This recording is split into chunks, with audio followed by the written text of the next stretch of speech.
folks. You are listening to the Tavern Chat podcast. Today is another of our fireside chats during ZineQuest. ZineQuest. Oh, I almost had it right. ZineQuest 3-month. I know it's a mental issue with me, folks. Forgive me. Today is a twofer. Tomorrow might be a twofer. Thursday will be a twofer. Yesterday was a twofer. We just have a lot of live streams that we're doing over at youtube.com/Eric Tenkar. If you want to participate in the live stream, if you want to hear the stuff as it's being done, just subscribe to the channel and you get your notification, and then hit the subscribe button and the notification button, and you'll get your notifications when the stuff is going to be done. Our first fireside chat was with Frank Tufler regarding the Lair of the Manticore. So you have that. I'll come back for about 30 seconds, and then we'll have the second fireside with Nathan Town, the 13th Fleet. So there we go. We are live. Welcome to the Tavern Chat, Fireside Chat. We're doing this for ZineQuest, and today I have Frank Tufler, who has the Lair of the Manticore up on ZineQuest. Frank, welcome. Thank you. So I was mentioning to Frank before we came into this, we spent a few minutes talking ahead of time, and one of the advantages to doing all of these live streams for ZineQuest, again, it's a mental issue. I can't help. You're from New York. It's okay. Yeah, we don't talk the King's English. We almost talk Brooklynese, you know. But the great thing about doing all these live streams is that I get to meet people that I know but don't really know. In the case of Frank, I've been following his posts on social media for years, and always was like, good content, great thoughts, and all of a sudden, now I actually get a chance to talk with him, and we had a great conversation before we even stepped into this. So I just wanted to say thank you, because this is a great opportunity for me, especially with con season killed for the last 12 months. I'm actually getting to socialize with other gamers, and that's important to me. Yeah, and I mean, I don't know when I would ever manage to get to a con on the East Coast or even down to Texas. You know, I've got my dance card is full. Oh, I understand that completely. And to tell you the truth, there aren't too many cons on the East Coast yet. Tom Wilson's Shire Con, which I'm wearing his shirt. That's a one-day con, and I wouldn't advise you coming out from, the West for a one-day con. And you got TotalCon, which is a great con, but they're virtual again this year. Actually, I shouldn't say again, they're virtual this year. They were in person last year. It was the one con I went to in 2020. But so, all right. So I'm going to ask you a question I've been asking a lot of the people I've been doing for these ZineQuests with. How did you get into gaming? Like, what? Some of the answers surprised me. One creator actually, was interested in gaming in college. Me, it was like 12 or 13. But how did you get into gaming? It would probably be somewhere around 1980, 1981. And I was basically, I think I was, we were at a mall, and I had seen some miniatures, and I'd seen some books. I would have been 10 or 11 at the time. My Nana was visiting. We were living in the Washington, D.C. area at the time, and she was visiting from New York, and I had seen and I don't know if it was at a game store in a mall or if it was like at a Toys R Us, but I had seen the Moldvay red box. Okay. And I said, oh, I want this. And so she bought it for me. And nice. I didn't know anybody else who was playing it. We had just recently moved down there. My father was New York City police, just like you. Okay. And he had retired on disability, so we were moving around a little bit here and there. And we moved down to the DC area. We were staying with my aunt at the time, and so my neighborhood had nobody my own age living there. All of the people I knew from school were at least 30 minutes down the road. Ouch. Yeah, and so I didn't really have anybody to play with. So it was me, my brother, who's 3 years younger than me, and my nana sat down and tried to figure out how to play the game. And so we probably played. I don't know how much we actually played because I don't remember much. So I'm going to guess we didn't really play much. We probably tried to play through one adventure, and then we ended up buying Dungeon. Yeah, Dungeon is what I used with my youth, man. Yeah. So, but I had that box for years, and I guess about a year and a half after that, we relocated again to my mom's hometown in Western PA, and I'm gonna give a shout out to Tim Shorts. Oh, Josh's Manor, yes. Yeah. This is my my Sheets cup. It's I don't know if it's showing backwards on the screen, but hey, you know what? Leonardo da Vinci, get him. Is it? Yeah, no, it looks fine on this end. Okay, on my end, everything's mirrored, so I'm not sure why that is. The Happy Whisk is actually watching, so there you go. There you go. Hey, Whisk. She's probably texting me somewhere around here. It's like I get my daily uplift from Tim and Ivy. You know, they're always texting me and, hey, how you doing, and happy day, and it's wonderful. I mean, the Whisk is like the OSR cheerleader. When I was podcasting, I used to say that, you know, every time she would call in with a message, it was like, you know, she's always so happy, and she lifts everybody's spirits. It's awesome. Oh yeah, no, she used to call my podcast too on occasions, and it's just like, damn. I mean, I tend to be. I've been accused of being a grumpy old grognard at times, but I tend to be lighthearted and in a good mood. But yeah, Whisk always brings it up to 11, and it's awesome. So yeah, no, that's good. And I'm glad to see the Whisk is listening to the. Now my language might have to be a little filtered. Maybe. You kidding me? Have you heard her talk? Yeah, no, I have, but I'm just Jersey saying. Girl. Well, yeah, I know, and my wife is Irish American, which means that I hear the C word used more often than I probably should. Something drops. Oh, geez, what did I do? I didn't do anything, but some C words or something, I guess. But yeah. So now another question I have for you now, because all right, you came in with basic, and you were self-taught. I mean, I came in with AD&D about the same time, 1980, 1981.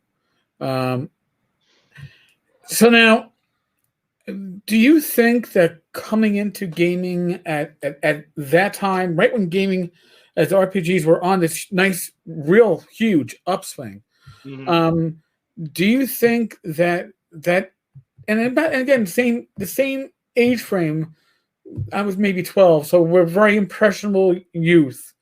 Do you think that has colored the way you see gaming today from when you came into it, as opposed to somebody maybe like, I don't know, like a Jim Wampler or Tim Kask, who were older, came in at the same time, but were older when they came into it? I'm just thinking about it. I don't know. I think so. I played throughout high school, and probably a little bit through like 91, maybe a little bit into 92, and that kind of dropped off. I'd like to say, I always say it dropped off once I was actually, you know, dating girls. Right, real life. Yeah. College, you know, work, girls, drinking, you know, those types of things sort of took the place. And then it wasn't until, man, I got to think back. Whenever the 5e play test was going on, the Yeah, D&D Next play test. D&D, I remember it well. Good Was and that bad. 10 years ago, 11 years, something like that? Right around there, yeah. Yeah. Well, just before that was released, I was doing a video at work, and the department that I was working with had just been given this like 2 pallets, and I'm talking like, you know, 3 foot cubed pallets of books, and on the very top of these books was a 3E DM's guide and a 3E Dragonlance campaign source book. And I was like, and I immediately recognized what it was. Now, I hadn't seen anything, probably since the 90s, or, the early 90s. I think probably I hadn't seen anything D&D since, other than my own AD&D books, which we lugged around, and we moved often. Especially when we moved to Arizona from the East Coast. We moved like almost every year, because I guess the town that we moved to in Arizona was the poster child for the housing boom and bust. And so everybody who bought houses was, originally they were trying to keep their house by renting it out, and then found out, well, they couldn't make 2 house payments even by renting it out, because you couldn't rent a house out for what most people had to pay in a mortgage. Right.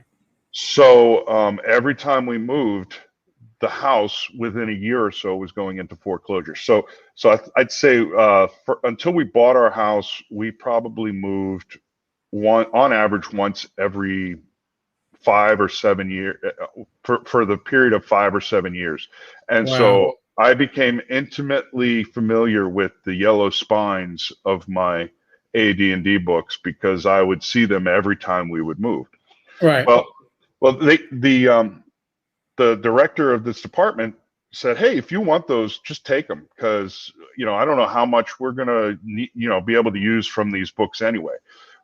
So I took them and I brought them home, and I was like so excited. And I got in the door and I showed my family, which was smaller then.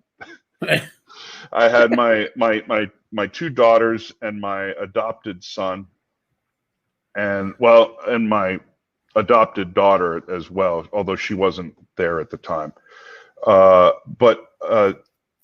So we I showed my daughters, and they were, and my oldest, who was I think 17 at the time, said, "Yeah, you've been like carrying those books around everywhere we move.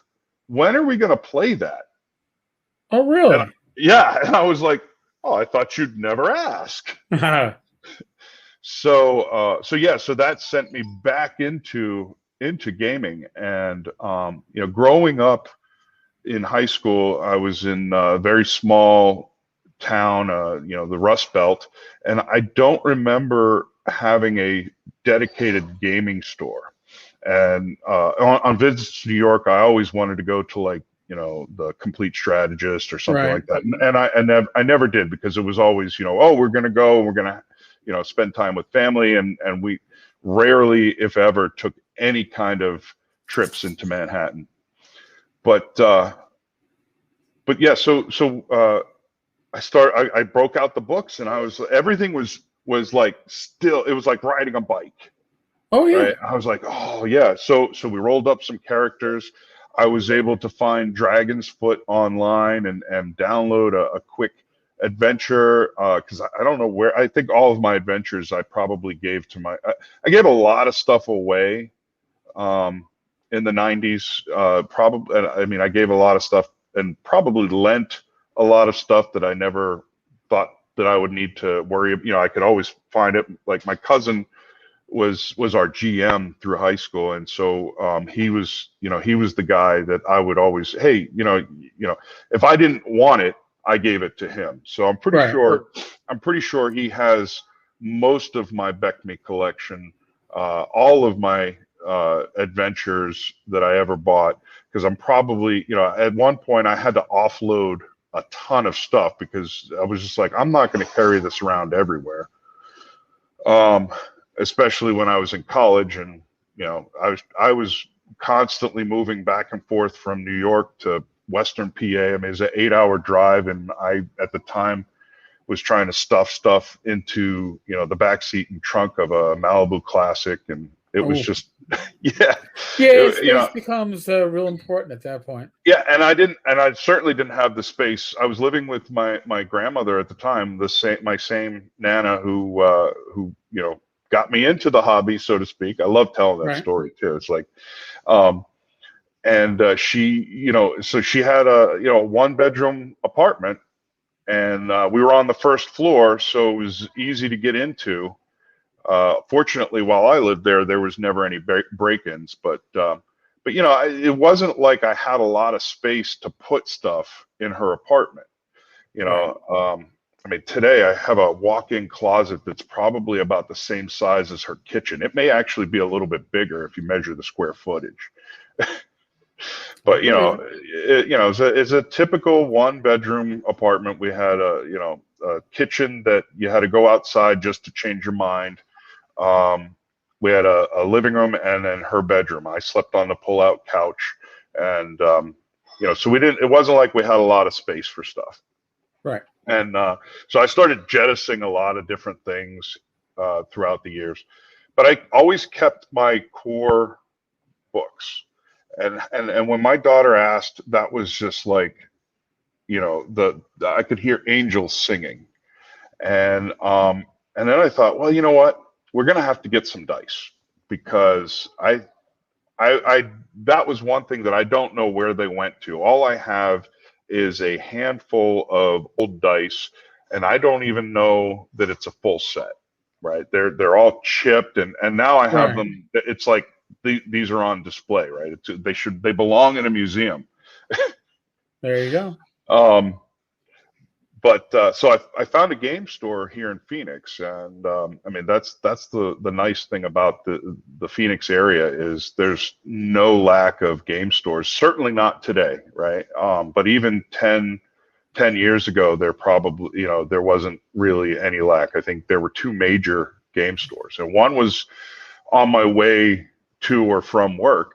So I stopped in, and of course, I don't know what the lay of the land is. I didn't even realize that like 3rd edition or 3.5 had happened, and now we're into 4th edition D&D, and I walk in, and I'm looking at all the stuff, and I see a sign for Pathfinder, and for some reason in my head I kept thinking Traveler, right? Okay. Right, and I'm just there to buy some dice, but I'm looking around because there's a lot of eye candy, right? And the owner of the shop, when I'm buying the dice, she says, "Is it?"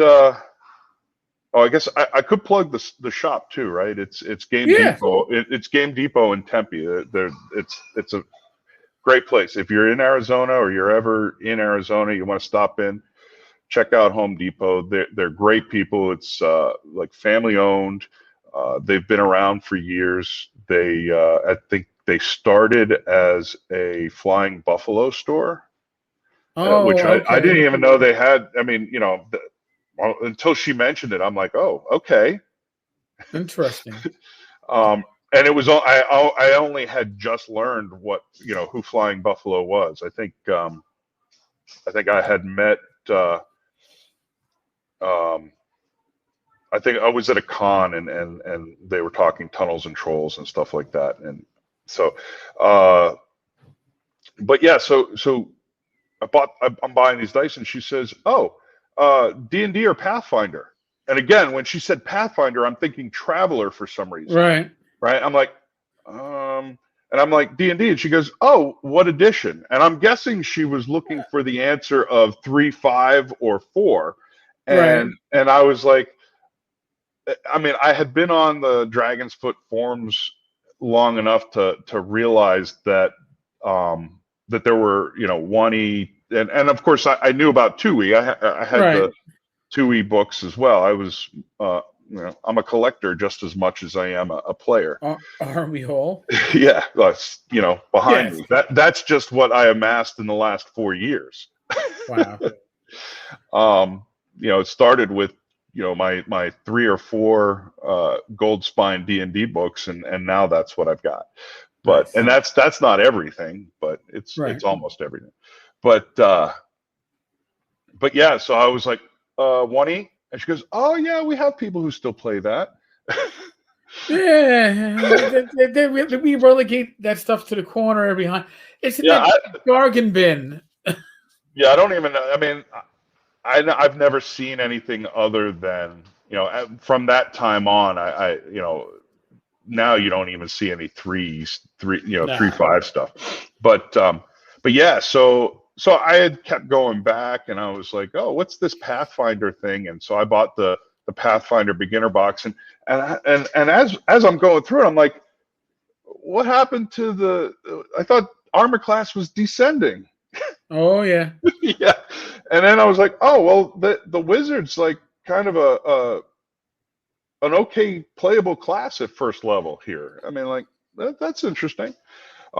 We play. I think we played through the beginner box adventure, and and even still, it was like over the years we only played once in a while. It wasn't like a constant thing. But yeah. So and then here I am. I've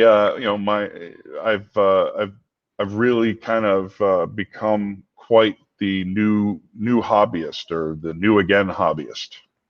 Well, I think that's a lot of people are in our age group. A lot of us had a break, some for a few years, some for 20 plus.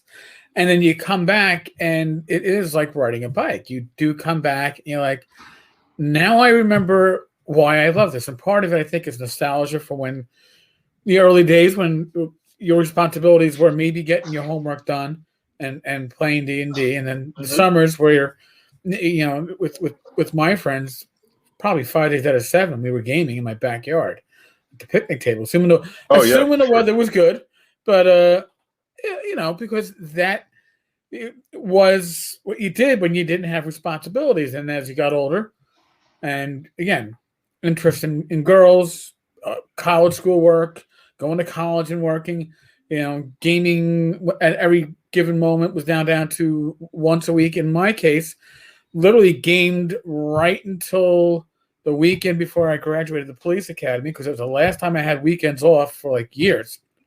And that when I stopped gaming, the whole gaming group, my gaming group from high school, lasted until I was 28, and that was it. Then we were done, because there was nothing else keeping us together. We're still in contact. We get together once a year. We did EverQuest and other stuff to try to regain or reclaim that feeling. But I stepped away from gaming from then until about 2009, 2010. And I found Fantasy Grounds.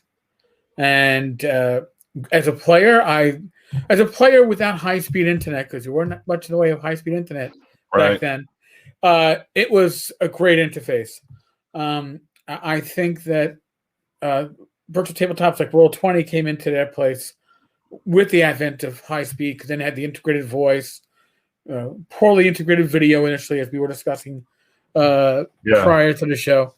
I'm sure it's better now. I haven't tried their video. I'm kind of gun shy after the experiences we used to have with it. But when I came back, and I came back as I was dating my wife, and she was encouraging me, like, oh, she goes, oh, you're playing every other Saturday? Like, I'm like, I can stop that. She goes, no. We'll just make sure we wrap up our date before your gaming session. I'm like, are you sure? Wow. No, that's when you knew she was a keeper, huh? Oh God, yeah. And she's the one like, hey, you've been toying with this idea of doing a blog. Why don't you do a blog about your gaming? I'm like, huh? Really? Yeah. So yeah, she's been greatly supportive with all this stuff. So I did very well. God bless. But now when I came back, I didn't just come back, and initially I came back and it was with Dark Heresy from with Warhammer Fantasy Roleplay's science fiction 40K edition. Yeah. Mm-hmm. And then we did some Castles and Crusades, and so but I was doing that, and I was like, but right away I was like, D&D is still where my teeth were cut, and you still had that love for the old system. Now, flash forward, like back then, I was buying a lot of indie stuff. Indie Press Revolution was a site I was buying Spirit of the Century on, and I was checking out Savage Worlds and other stuff. But the D&D system was always the system I could go to, even if the different variations to it. If it was OSR, I could pick up the rules real quickly and reference the books minimally, which Mm-hmm. seemed like when I was younger, I could grab any rule set and learn it in a day. Older mind is I can't, and I have the time now probably to learn them, but the ability to learn them for me has greatly decreased. So now, go ahead.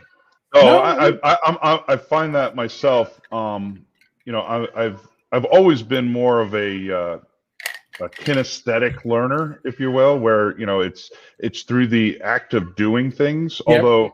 Although, I still also do heaps of research beforehand, because I feel like I don't want to make a mistake. I don't want to, but inevitably, whatever research I did, I'm still going to have the same first experience.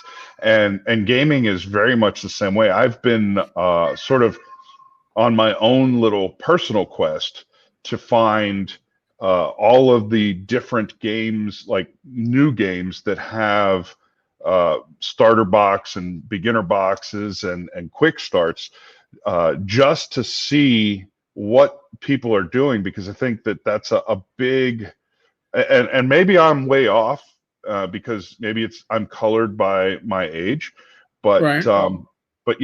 For me, that's a big thing, is learning to play while you play really helps understand the rules, because I could read it on a page and go, all right, and sometimes I think I know what it says, and sometimes it's like gibberish. Right. But if you're learning to play while you're playing the game, for me it's a lot easier to understand. So it was like this idea that in the past, and we talked about how, well, I mean, your initial question was how have I been sort of colored by my past experience and right. seeing things today. In the past, granted, my gaming group in the past was more or less self-taught, but it was a group of people learning together. Right. And then if anybody new to the whole thing came in, we didn't like say, here, read this book. It was, all right, sit down and roll some dice. All right, so now you got to do this, and that, and so it was something that was passed, I like to say, warm hand to warm hand. Yeah, perfect. Perfect example. Yeah, I was taught by a friend, and then I brought other friends into it, and I think that's why I think I like some of the simpler rule sets these days, because I can sit people down at a table with Swords and Wizardry Light at a convention, and in one case they were 5e players because our DM got snowed out, and say, listen, I know you're here expecting to play 5e. I have Swords and Wizardry Light. We got 4 pages. I can get you characters created in 15 minutes, and we'll be playing. I think these rules you're not going to be lost with. And it worked out great. Because I like the idea of not whacking somebody over the head with a Pathfinder book, which is intimidating. Even DCC RPG, I like the system. I love the adventures. But when you see the size of that book, and admittedly, it's mostly tables. But when you see the size, it's a lot of spells and stuff. Yeah. Yeah. But when you see the size of it, it is intimidating. And there are players, don't get me wrong, that are attracted to that intimidation factor. It's like, oh, the bigger the book, the better. Sure. I am the opposite. For me, it's like I want something that's streamlined because, especially as a GM, maybe as a player, it's different.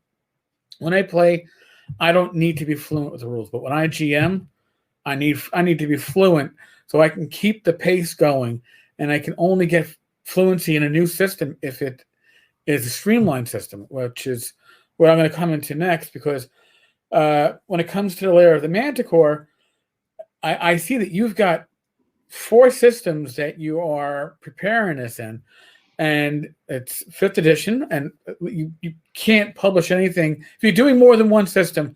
5e has to be one of the systems. It really is, and that's why it's there. Yeah, and it is the tide that lifts all ships. Savage World, very popular system. Swords and Wizardry, which is kind of like the Rosetta Stone within the OSR, because we're using that. You can use any other rule set with it. That's OSR.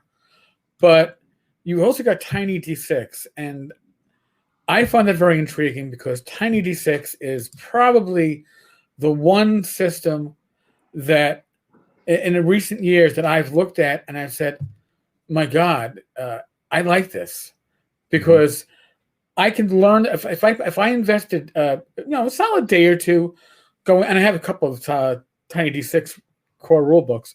If I spend the time going through my Tiny D6 books, I can learn this enough that I'm not going to have to flip through pages except maybe once or twice in the game session. Everything else is going to be held up here, or maybe I can get myself a little crib note. And that is what I want in a system that I'm going to run. Again, as a player, complexity doesn't intimidate me as much because I assume a good DM is going to take care of that. But yeah, Tiny D6, you don't see much done for it, especially third party. So before we delve into what the Lair of the Manticore is, how did Tiny D6 even come up on your radar? I can understand the other 3, but yeah. It's interesting. I'm trying to think now when or how I was introduced to Tiny D6, and it's so hard these days to kind of pinpoint where you see things because especially now that we're quarantined more or less. Yes. I still the people that I talk to in person, I'm still talking. It's no different than talking to, say, Che Webster, across the pond, because except for maybe a time difference. But even that, we have our phones, so it doesn't really matter. Anytime you're awake, you could be talking to somebody. And I can't remember if it was through my friend Victor Diaz here in Arizona, or it may have been through Jim Miller, who is he runs Crit Hit, which is a gaming retreat. Don't call it a con, right? But he and both of whom are friends of mine, and both of them are very much into very streamlined games. I know Jim really enjoys like Swords and Wizardry and old school games, and Victor was really into, and still is, index card RPG. Okay. He's actually pretty good friends with Hankerin, and so is somewhere along the way, one of those two guys introduced me to Tiny D6, but it was through I think Tiny Dungeon. Very nice book. Yeah, 2E, and so I was looking through it. I'm like, oh, this is really nice. This is a very simple system, and I'm always looking for a simple system to play with my kids. Yep. My kids are, well, currently, but they've it's been, they grow up. But my kids, my wife and I, well, when we moved to Arizona, we unofficially adopted a single mom and her son, and I more or less became father to both of them, and right. And so my son, who he considers me his dad, he only just recently met his biological father after 13 years. So for 13 years, I've been his father, and and so we just don't. That's not an arguable point. It's not even in any kind of like we're going to analyze it. But anyway, he's been with us since he was younger than 1, and so he was actually my main gaming buddy. I mean, we started playing Swords and Wizardry at when he was 4. Nice. And Swords and Wizardry, because I think it was I don't think I had white box rules, but it was it was comfortable for me coming from an AD&D background, and it was easy enough to modify it and just take stuff out. I mean, at 4, it was like arena battles. He would set up all of my minis in a dungeon, and then and he would have his character take on all of the monsters. And it was always interesting because, for somebody who was that young, he would come up with some pretty like, I'm gonna jump up into the ceiling and stab my sword and dagger into the ceiling, and I'm going to climb across the ceiling to get out of the room. I'm like, dude, there are 20-year-olds who never think about that. That was my niece at my Dwarven Forge. I think she was 6, and she took my Dwarven Forge stuff, and she's playing with it on the floor, and I'm not paying much attention. She's like, Uncle. I'm like, yeah. She goes, so in this dungeon, this doorway is trapped, and if they go into the trap, they're not going to get the treasure.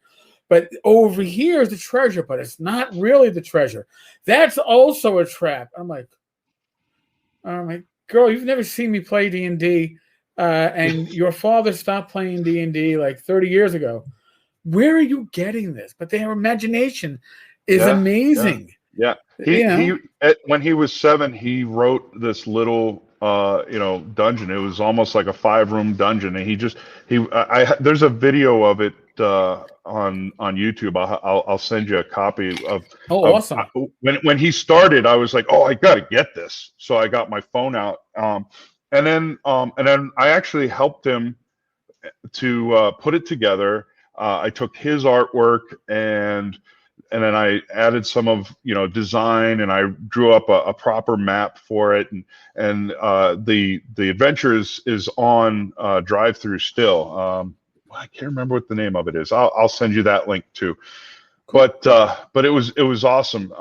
Actually, right before they stopped hosting Save or Die, the guy Mike and Liz and those guys from Save or Die, I asked them if they would review it, and they kept talking about, oh, I can't wait to hear how Mike tears apart a 7-year-old's adventure. And I mean, it really is just a very hack and slash adventure, but he's got some like really great ideas for traps. I'm like, dude, you're hired. Yeah, there you go. You're hired. So of course now he's 13, and Fortnite is his game of choice. I can't get him to sit down to even play like a fast game of like Hero Quest or anything. But his younger brother, however, who's 5, he wants to play Hero Quest. So hey, you're up. Right. But yeah, so he's my oldest, outside of my 2 biological daughters who are now adults.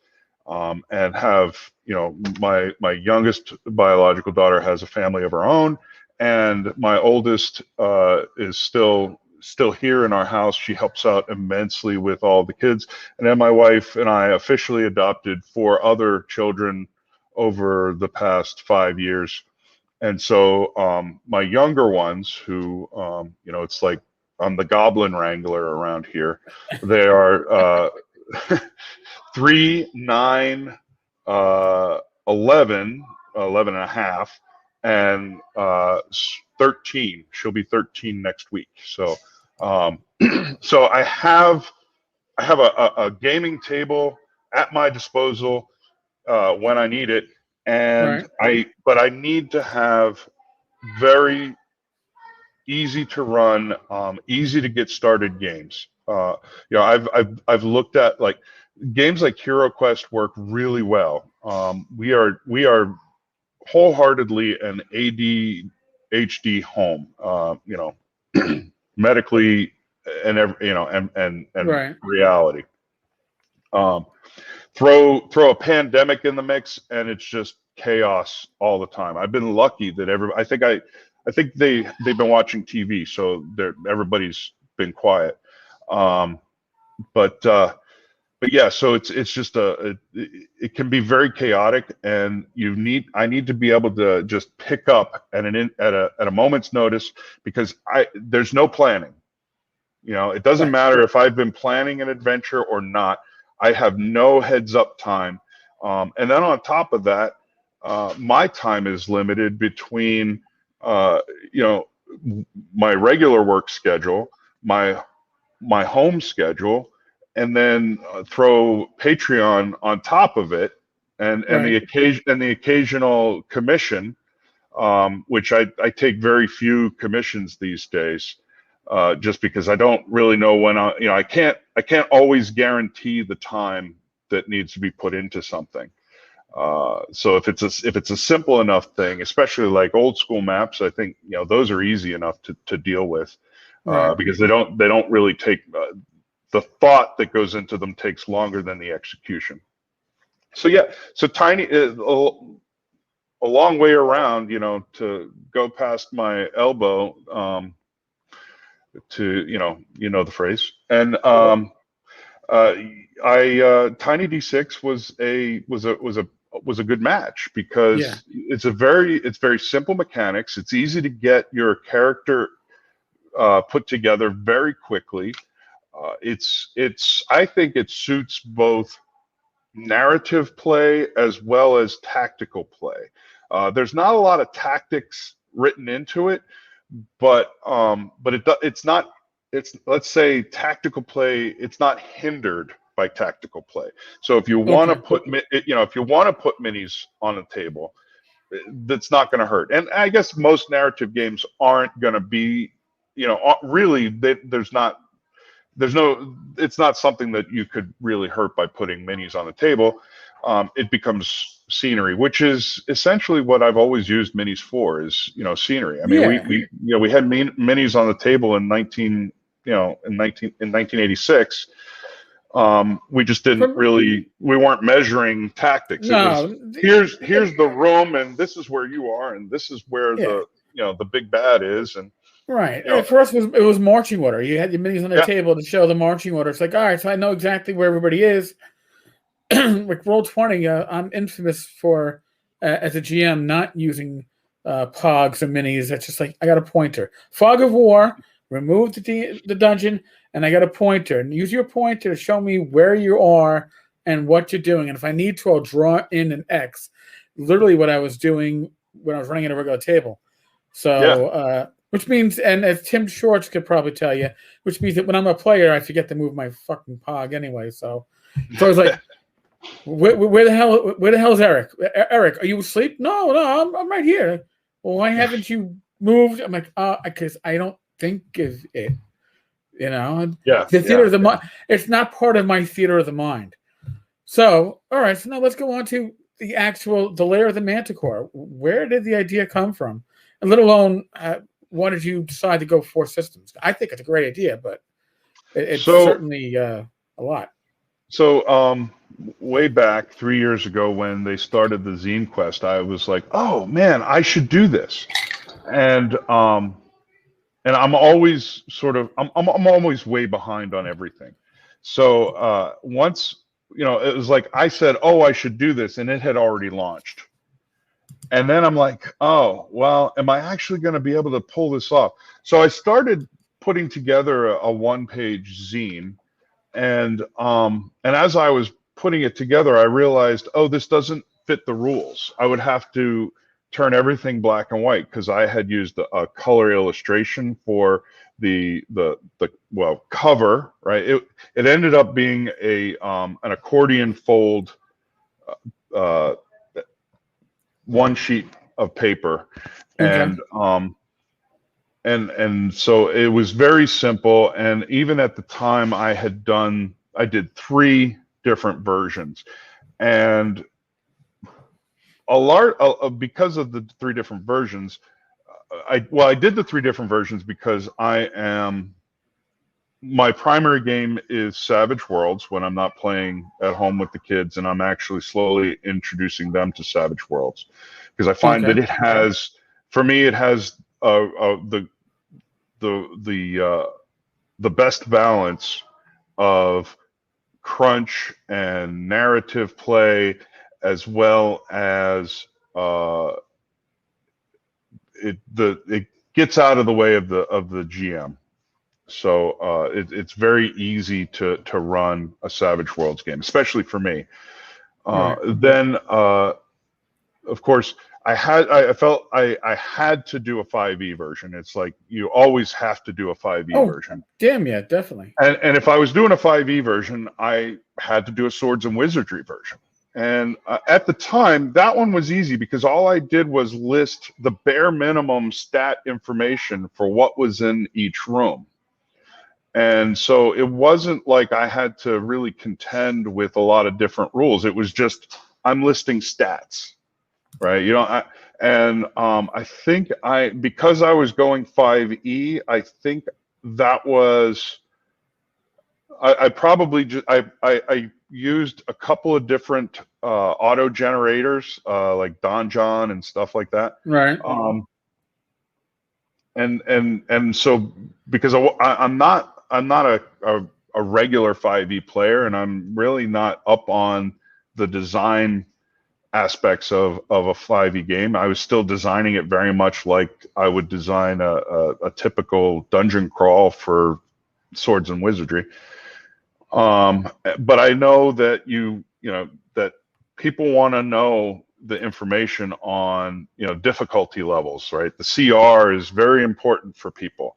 So in order to keep that correct, I was using a number of different 5e generators and picking the parts that I wanted, knowing that they would all sort of still fit the correct level of the adventure, so to speak. And so when I finally, I think it was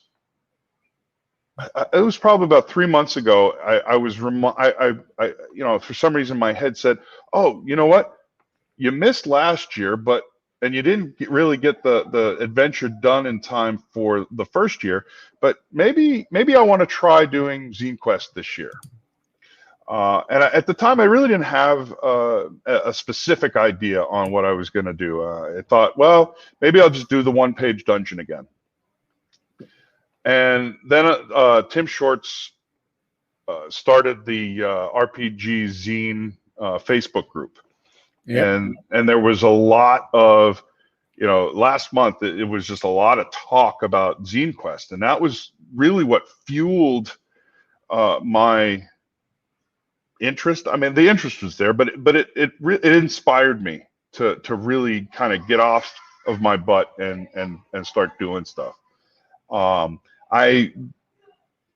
Especially before the pandemic, I was doing easily a 1 map a week, and sometimes they were detailed battle map type stuff, and sometimes they were more random dungeon crawl stuff. And so I'd started getting back. I actually stopped for a while because of all the chaos in my house. It was very hard for me to figure out how to manage work and hobby and family all at the same time, because it was, family was always here. When I was going into an office, I had a physical separation. And then, lunchtime, I would spend an hour and a half and work on hobby stuff. I didn't have that opportunity here because, it's like family time is always leaking into everything. So, and I mean, and that's a positive. And, as much as it can be a negative, it's a positive. I am thankful to have had the past year to spend with my children, because my adult children, I freelancing for most of their life or most of their youth, and so Right. I had a lot of time to spend with them, and I feel like that was a blessing. And so now, in a way, I get to do the same thing with these kids who maybe need it a little bit more. Okay. But at the same time, I'm like, oh, I having that constant inspiration, I'm going, yeah, I need to get something together. And so for some reason, I grabbed the very last map I did for, and most of the time I was doing, for a while, it was every week. I do a free map Friday, and I just, here's the map, and I go ahead and use it. Right. But if you want, something without a watermark, or more bells and whistles, then sign up. I mean, it's an ad, more or less, but it's also something that I feel like I can give back to the community. But so I grabbed that map because when I do the maps, I generally I don't just say, here's the map, right? I sort of try and create an adventure hook to go along with that map. And I have no idea how this came up. And again, it may have been like a random name generator or something. And Lair of the Manticore became the title of that map. And it was subtitled Barrow 13. I've been doing this series of barrows using the barrow generator from Barrow Maze. Oh, sweet. Yeah.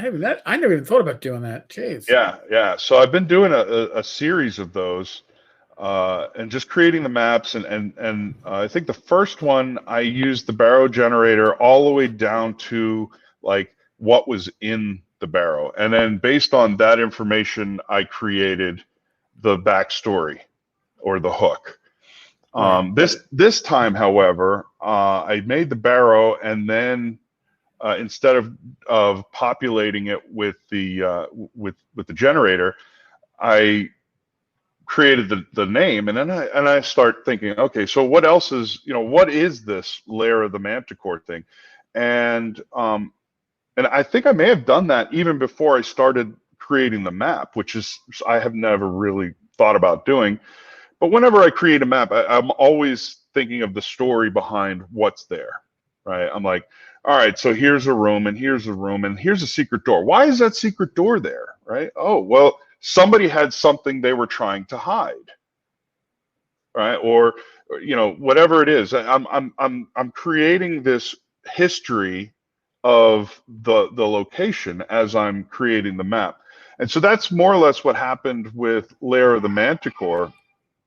And my original idea was, all right, I'm going to do that one-page accordion-style pamphlet, and that'll be it. It'll be very easy and fast, and I'll get it done, and it won't be any problem at all restatting everything for 3 systems. And then it hit me, oh, I should probably do a Tiny D6 system because I like that game, and I'm also I'm working on a supers game that I was using Tiny D6. Actually, Alan from Gallant Knight, I met him at Crit Hit the last time we were able to actually have a convention. All right. And I was telling him about my idea for this teenage supers game, and he's like, oh, you should use this system. And so of course my go-to system was going to be Savage Worlds, and I'm still probably going to do Savage Worlds, but Tiny D6, he had just released the supers version of Tiny D6, and so it was really easy, and I started really getting into that, and I'm like, you know what, I might as well do this for Tiny D6 as well. And so that was where that came in. But again, I'm writing the story, right, and I'm putting in so essentially the way I like to play, I have an idea in my head of what it is.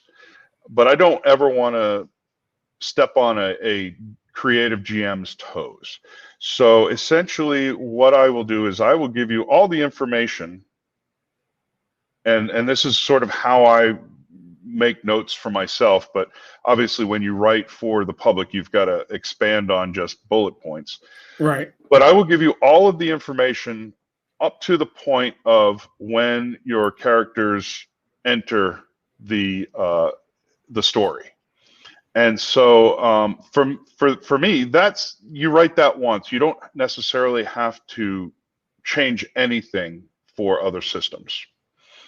So then after that, it becomes an idea of, well, what information do we actually need on the page to move this story forward?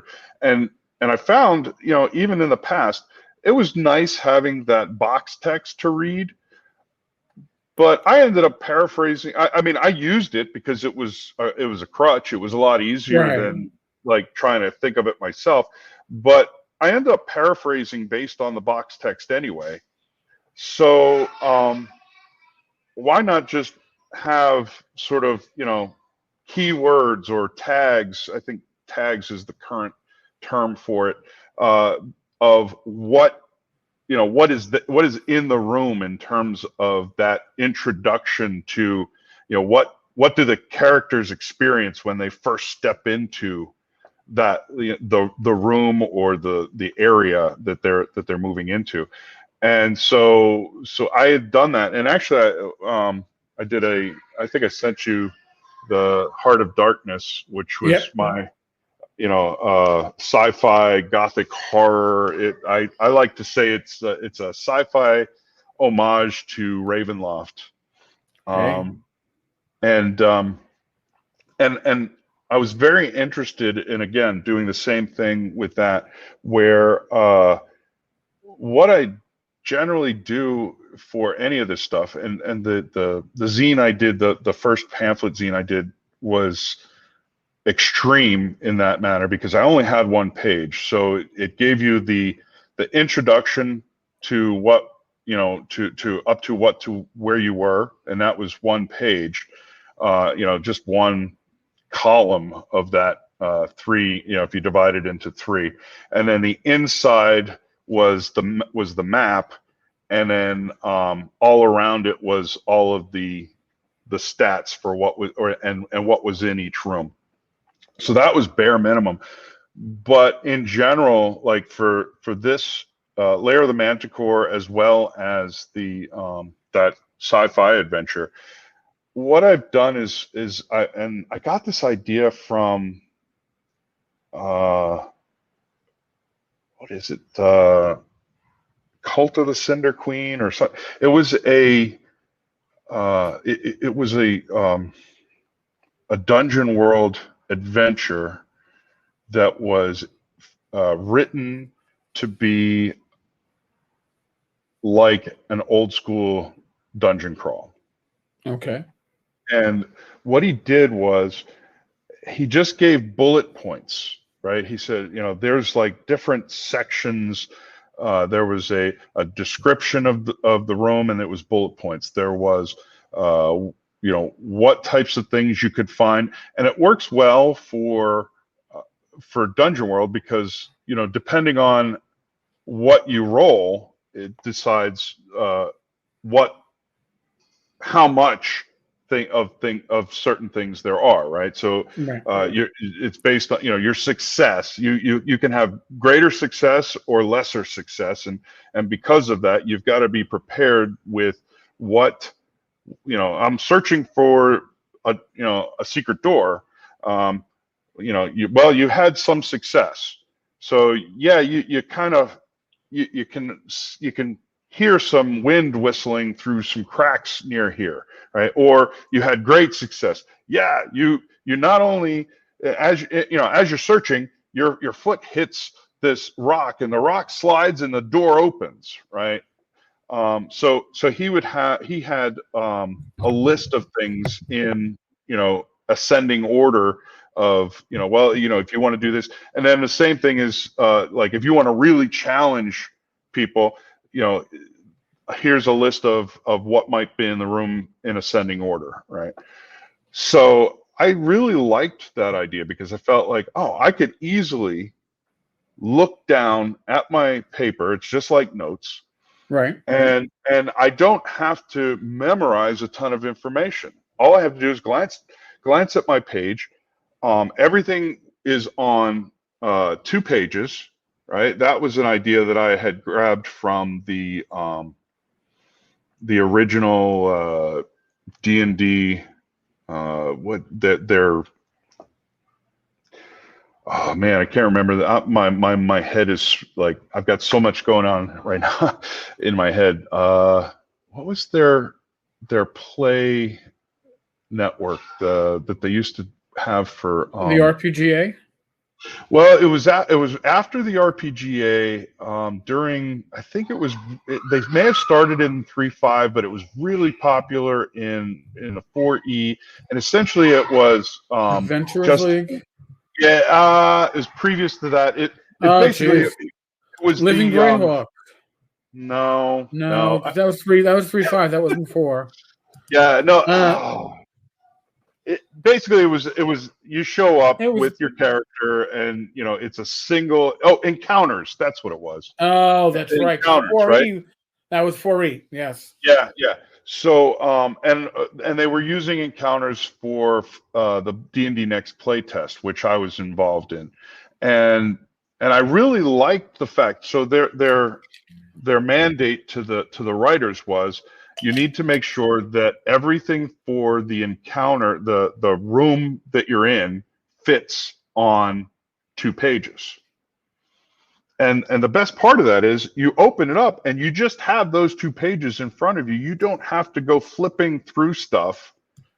4E never happened.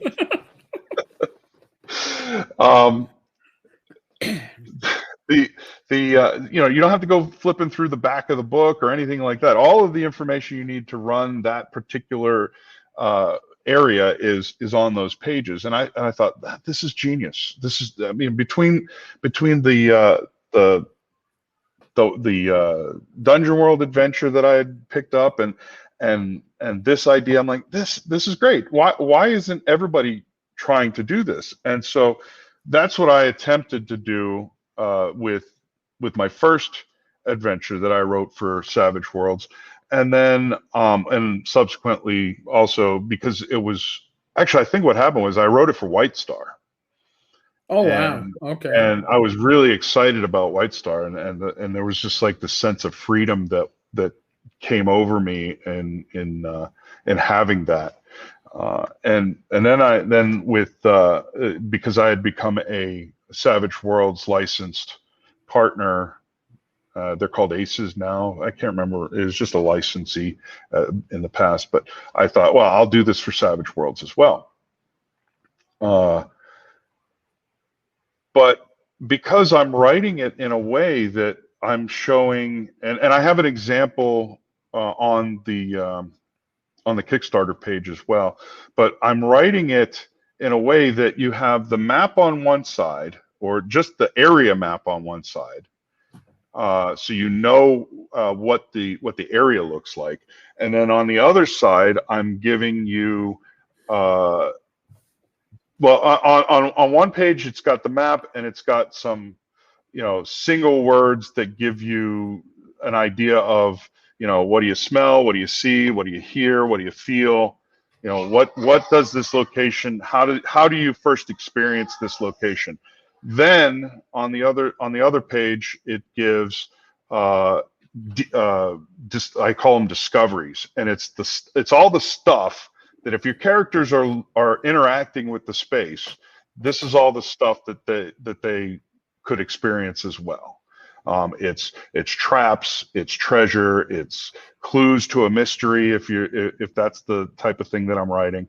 And then after that, it's what I call GM inspirations. Actually, GM inspirations is where you find things. That's all the stuff that could kill you. Oh, that's what it should be. That inspires me. It's the monsters, it's the trap, and I'm trying to keep it in sort of an ascending order, so that I've never been very good at saying, well, this is a level 1 dungeon and this is a level 6 and a level 20. I just feel like it's a dungeon, right? And you should be adjusting for the level of your players based on the dungeon. Right. I've never been. I guess I'm not a big fan of levels in general and difficulty. I think that if you're a level 20 player, then and you're encountering, you should still be able to encounter goblins, and something about those goblins should be challenging for that level 20 player. Whether it's the fact that it's a goblin horde, right, as opposed to 2 or 3 or whatever it is. And so, but because most people aren't necessarily prepared to do that, I'm trying to give some amount of, well, this is good for, level 1 through 5, depending on what you choose in this list. And you don't have to choose anything. I mean, for some reason, I feel that a lot of people will read a rule book or they will read an adventure, and they have to keep everything in, right? If it's written on the page, I really have to follow along with what's written on the page. And I generally expressly write into the introduction of my adventures that everything you see here is optional. I mean, you could throw it all away and just use the map. But the fact is that I'm trying to give you a framework to work in. So because it's really a framework, it becomes rather, well, it becomes easier. I won't say it's easy because you still have to consider what each system considers, difficult and easy. But for the most part, when I'm writing, I don't have a lot of text that I have to adjust. It's really just the stuff that you're interacting with that I have mechanics. Yeah. I mean, if you're rolling dice for it, then I have to rewrite that stuff. And for the most part, most of this stuff is background. And again, it's if it's something like a trap or something like that, and you want to, you're playing 5e, and I set the difficulty. Oh, this is a difficulty of a 10, but you've got a thief who could easily climb a slimy wall, at a difficulty of 10. Well, then raise it. This is now, it's now a difficulty of 20. ICRPG was a lot of influence on that as well. I really wish that I could write in a way that, here's the description, these are the monsters, and you adjust for whatever difficulty, right? So ICRPG is based out of a 5e. He was playing 5e, and these are his house rules, sort of. And then, of course, he just took it one step further and refined it for his use. But one of the main house rules that he used was, I'm going to set the difficulty level for this room, and everything in this room is this difficulty level, right? So you're going to, if there's a trap, and the difficulty level of the room is 5. Well, then it's going to be, roll a 5 to discover the trap. And I thought, well, from a GM standpoint, that's so easy, and really from a player standpoint, it's not that. I mean, it's not a big deal, right? The toughness of your adversaries is really what determines how difficult they are, not necessarily how hard they are to hit. I mean, because if you've got a dragon with 4,000 hit points, and it's got an AC of 2, right? You can be hitting that thing all day long with 4,000 hit points. And, you'll be there forever. Yeah, and I mean, you're probably going to die long before you even get it down half. Oh yeah, I mean, and that's one of the great things about dragons. If if your party is strong enough to defeat the dragon you're giving them, you probably didn't make a strong enough dragon.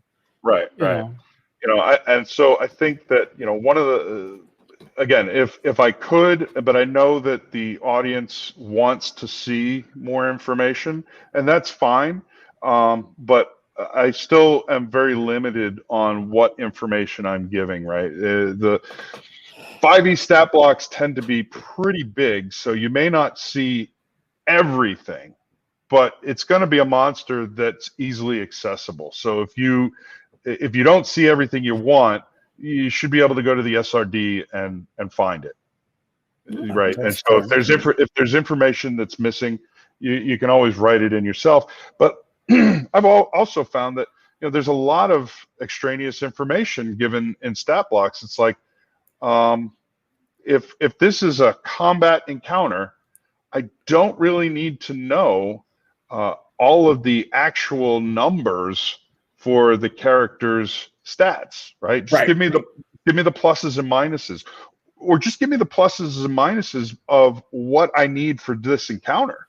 The ones that are relevant, yes. Right. So huge.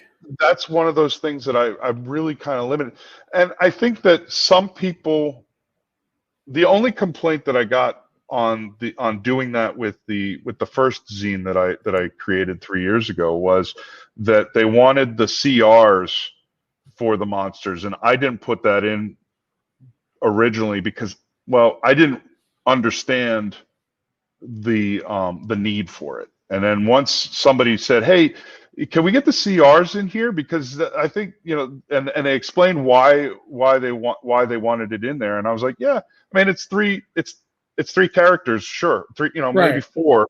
And so I'm like, "Yeah, I can add that in. It's not gonna change the layout at all, right?" So I it's been a learning process for some of that stuff. I mean, 5e is probably my weakest point, and I always try and I'm always looking for ways to fix that. There are a number of different YouTubers out there who are very helpful in how you can sort of streamline 5e. And I remember talking at one point. I was looking at 5e. Actually, Colin Green and I were talking about sort of a basic 5e, and a very I was using Swords and Wizardry Light as the model. And I mentioned it in a 5e like on Facebook or something, and and I got a reaction from somebody. It was just one person, so it wasn't a big deal. And I never take offense to any of this stuff because people have their preferences, and that's fine. But the reaction was,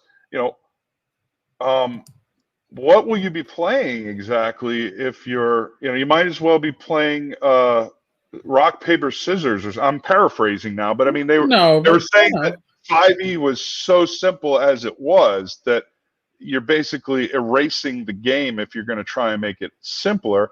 And I understand that reaction, but I also they didn't understand where I was coming from, that I'm sitting at a table with 3 kids who are ADHD, one of them who is on the autism spectrum. And if I don't get to the meat of the matter within 2 seconds, I've lost them, right? There's giggles. There's, my son will get up and just walk away and wander off and do something else for 10, 20 minutes and then come back and go, "Okay, I'm ready to play now." It's like, so for me, lowering that bar as low as possible is always very important. And so I keep saying I need to get into 5e more, especially now my 13-year-old daughter is very into fantasy, and she's always like, I want to play Dungeons and Dragons, right? It's the brand. I don't know that she has any friends that play Dungeons and Dragons. I mean, especially now, nobody has any friends. True. We have the neighbor kids, and they play with them occasionally. But again, it's weird because everybody wears masks and social distancing. Tag is really tough to play when you're social distancing. Yeah, you can't do virtual tag. Yeah, no, social distancing is a pain, especially for the kids. But no, go ahead. No, it's okay. But lowering the bar to entry does not take away from the game, because once you've lowered that bar, you can always raise that bar or raise the difficulty after you've already brought somebody in. Listen, Swords of Wizardry Light is not made for, as it's written, those 4 pages. It's only going to cover 3 levels, maybe 5 or 6 sessions. You're done. And the idea is either you move on to Swords of Wizardry Continual Light, and even that only goes up to 7th, or you make that step and you go on to Swords of Wizardry Complete, or Osric, or Labyrinth Lord, because now that you feel comfortable with the rules in general, you can add complexity to the rules. Right. All you're doing is making it easier to enter the hobby. And even with 5e, the idea of lowering that bar wouldn't be an issue, or shouldn't be an issue.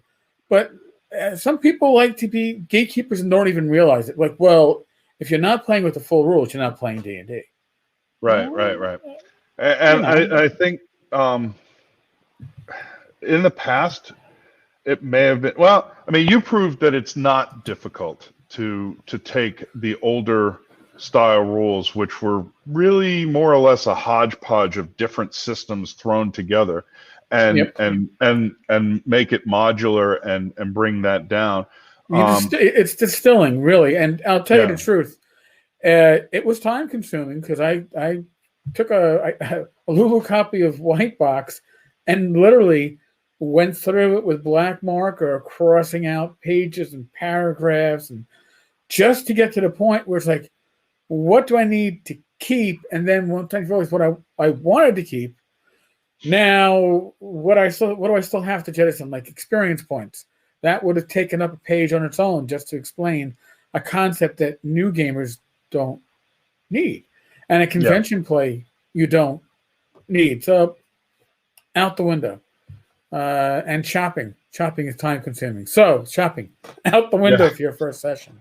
Yeah, well, I think in general, starting off having stuff like the kits for shopping, right? Those are perfect, because in general, people don't. I mean, unless you are intimately familiar with the setting that you're going to play, then shopping is sort of a mistake, I guess you could say, because you're going to buy stuff because you're going to say, oh, it would be cool if my character had this bullseye lantern, right? Well, it could be cool, but you're not going to be in any dark spaces for that long that it matters, right? So now you've just wasted, gold on something you're never going to use.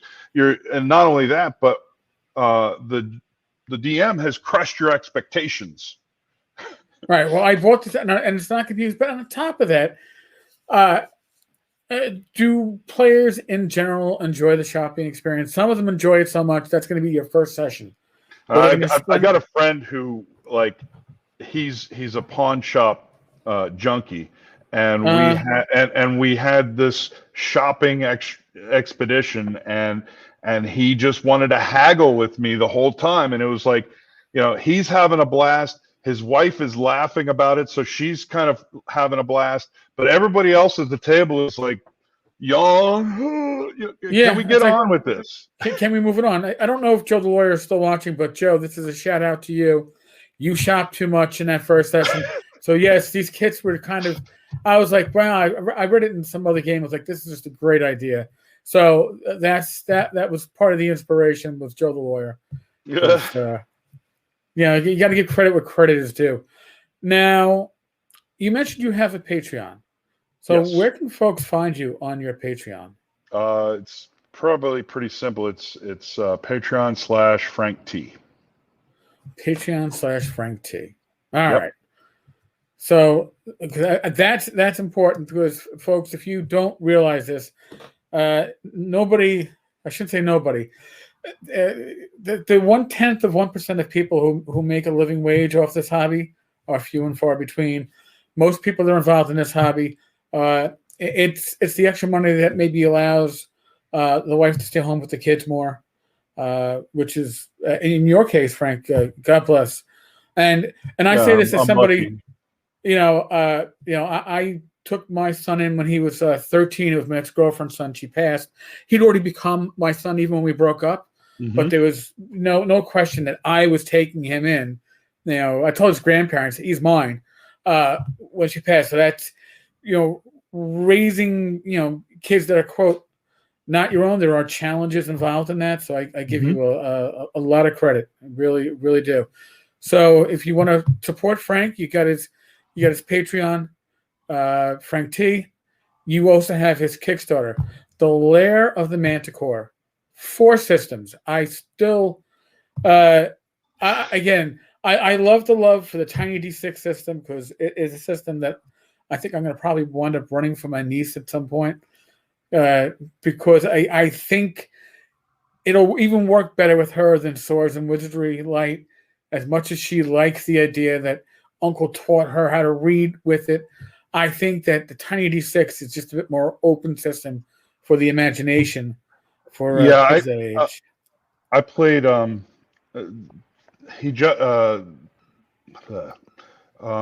year that I played, I guess this was maybe 2 years ago at this point.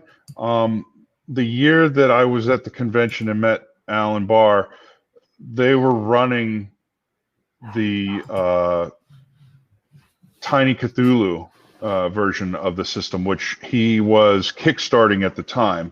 Right. I think it's available now on drive-through.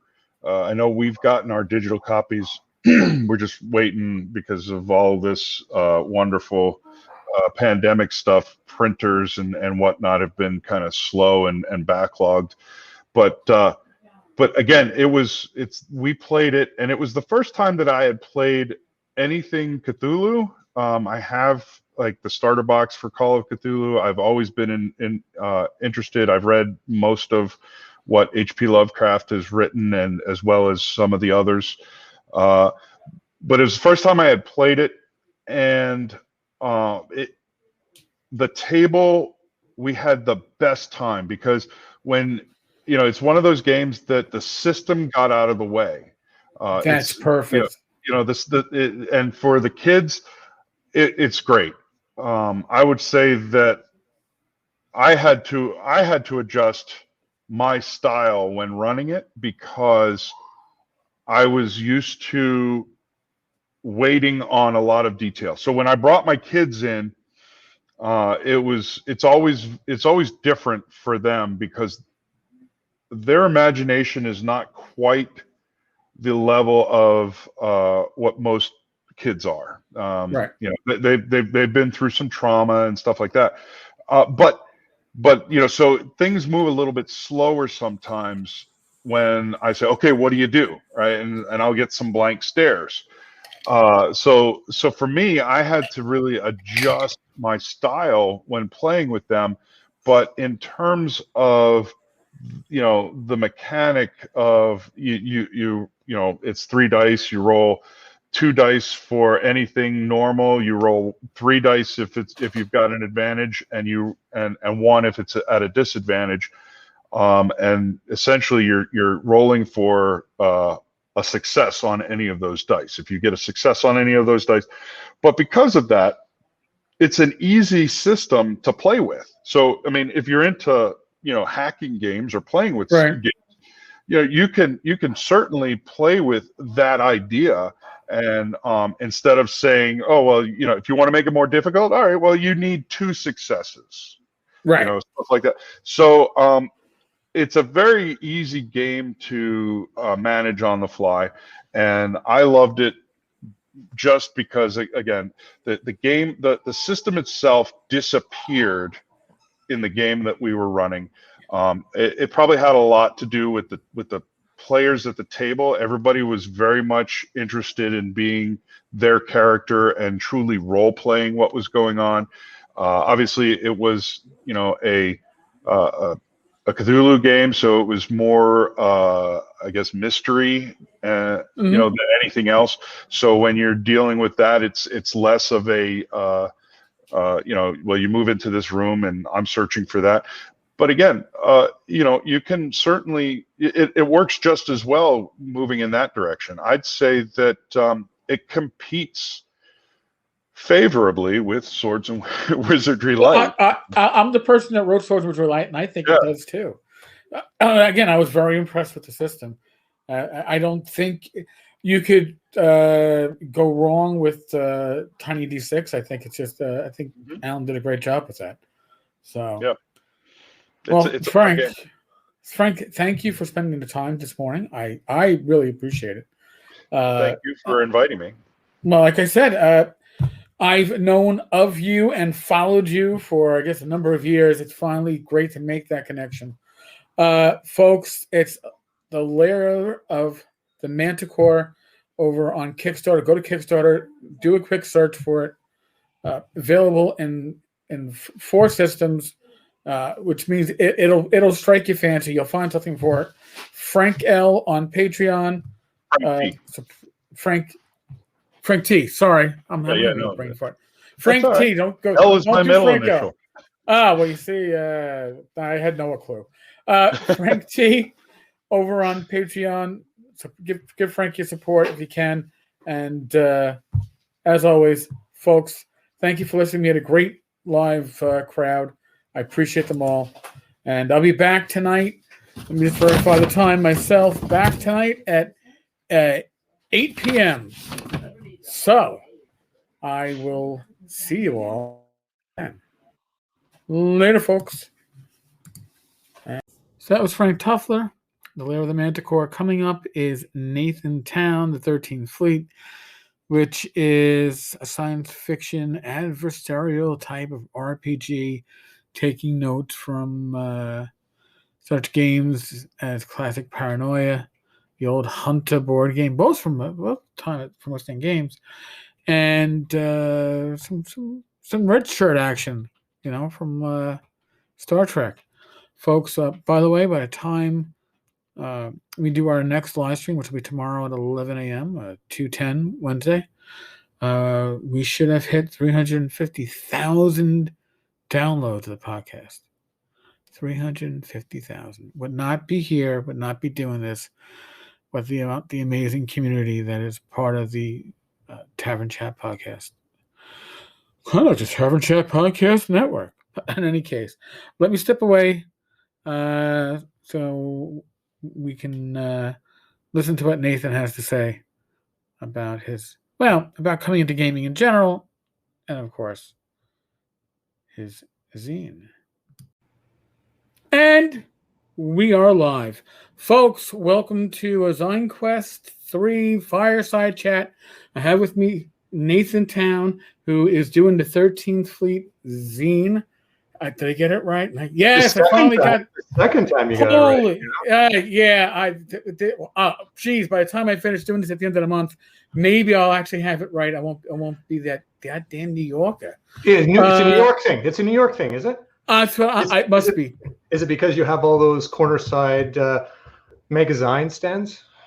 Yes. Well, I actually don't have any magazine stands anymore. They've gone the way of the dodo bird. I just have bookstores. God help me. But listen, I'm glad to have you with me finally. Yeah, we had a hiccup last week. I would have had my issue would have been my cat probably had caused the damage. Your issue was Windows, which Windows and cats are pretty much damn close to being the same thing at this point. Yeah, I'm just happy it's done. God, and happy to be here. So as I've been asking most of the creators I've been sitting down with, when did you come into the hobby and how did you find role playing? Well, for me, like I've got on the campaign page, I started with the Air Lotus Red Box basic set. Okay. And that was when I would have been 8 or 9. So you're looking at 40 plus years.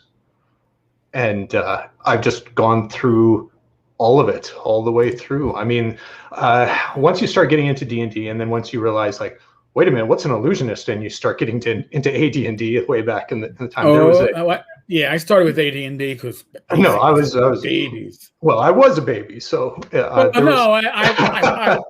was 12. I wasn't much older than you were.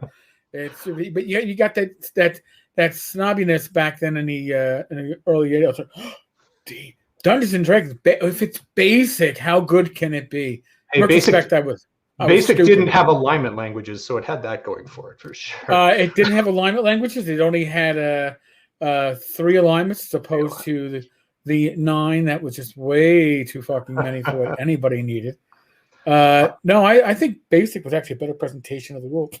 Oh, excuse me, but I don't think it actually.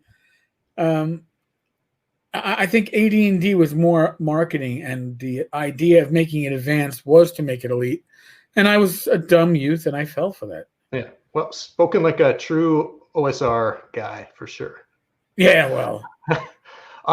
But there's a local convention here in Manitoba, Canada, called PrairieCon, and you would go to that every year, sometimes twice a year, religiously, and you would enter in the D&D tournament, but you would try out any other game you possibly could, and it's just been a saturation all these decades. That I mean, that's where all the sources came from. For the longest time, any of my friends were like degrees of Kevin Bacon. They were 1 degree at the most away from PrairieCon, either somebody I met there or a friend of that. It's changed. I mean, I've gotten older. Things are different, right. but that's how it was for a good chunk of time, for sure. Convention. See, for me, growing up, I spent my summers in the Poconos because my grandfather had a house out there. So I had my summer / occasionally weekend gaming group in the early 80s. And then I had my home gaming group, which was friends from high school. Because I really didn't, although I got introduced younger, I didn't really lock into a group until my high school years. And that high school group lasted through college, lasted until 97. So it lasted a good number of years. We still get together. COVID, when we're not in the world of COVID, we get together once a year and hang out and do the adult things of drinking and playing Xbox and watching stupid videos on YouTube, because that's what adults do. Oh yeah. Well, it's still. I still know the phone number of the high school gang we were playing with. So there you go. It's pretty tight.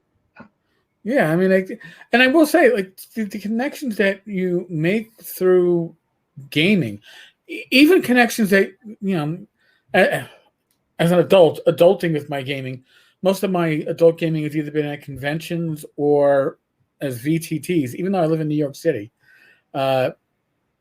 Finding physical groups that play the games that you want to play isn't always convenient.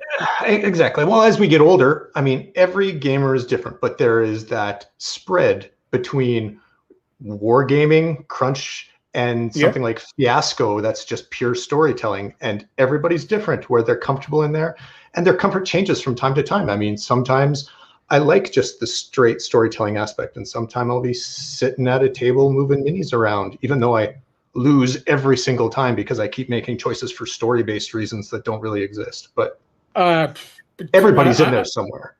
I've been there, and as I've stated in the past, even when I use the VTT, me and mini use doesn't really work too well. Tim Shorts, I'm sure, could tell you as a player, I'm always the one that everyone's like, Eric, did you fall asleep? No, come on, I'm involved. Your pog is still on the bottom of the screen. You got to catch up with the rest of us. Because I don't think minis. I didn't come into gaming as a war gamer. I didn't come into gaming. I guess some of the current generation have come in with VTTs. I found VTTs when I returned to gaming, and it was more of the use a pointer to show where you were. So I'm not geared into minis, even though I think the pogs are cool. I really like them, and I'll buy the digital assets and never use the shit. So there's a lot of people who don't have a hot clue what you mean when you say pogs. So you got to be careful about that. Yeah, it's like pogs. Anybody like younger than pollywogs? Yeah, like polywogs? No, not polywogs. So these are like so virtual tokens, I should say. Yeah. Eric, where are you on the spectrum of crunch to storytelling? Where's your comfort zone these days? Because it changes as we get older. It does change. It does change. When I was younger, I came in with AD&D 1E, and I thought, although I thought that was quote the shit, I loved the rule systems of Warhammer Fantasy Roleplay, Rollmaster, MERP, the original Pacesetter games, Paranoia. I would run them all. I would learn the rules and be rip roaring, ready to go. And I stepped away from gaming for a number of years. And the first game I played when I came back was via Fantasy Grounds 2, and it was Dark Heresy, the Warhammer Fantasy Roleplay 40K. And thank God that there was the rule set for Fantasy Grounds had the tables built in for all your rolls.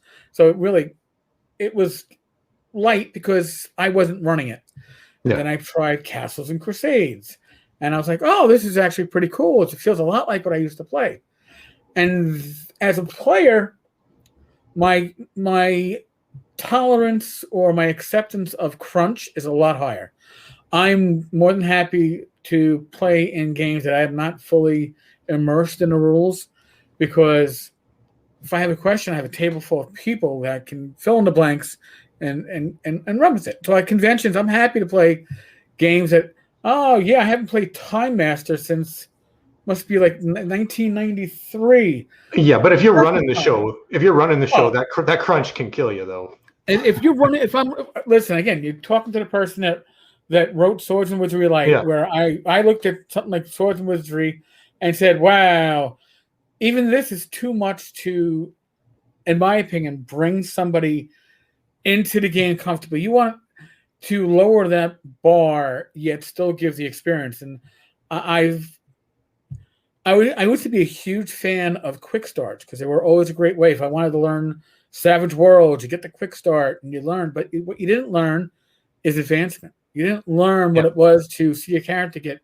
a little bit more powerful, which is why when I was doing Swords and Wizardry Light, I'm like, leveling's got to be here, but I don't want experience points because, besides the fact that it'll probably take me 2 pages to explain the leveling process with experience points, it turns the game into math. Yeah. And the last thing you want to do is turn an introduction of anything into a math experience. So I had, for the most part, 2 people in mind when I was working on it. My niece, who was 5 at the time, and was just excited about anything Dungeons and Dragons related. And my wife, Rachel, who goes to conventions with me, and she games, but she's not a gamer outside of going to conventions with me. And she's legally blind, so she doesn't really spend time reading rule books. I said, how do I get a game that you can learn? You can be given the rules, and that's great. You can learn them quickly. But you don't even really have to read them because the mechanics are so damn simple. The D20 is a D6. You're not going to get confused between the D10 and the D8, and the D12 and the D20. Everything is quick and easy. So my tolerance for crunch as a GM is much less. So as I discussed on an earlier fireside, I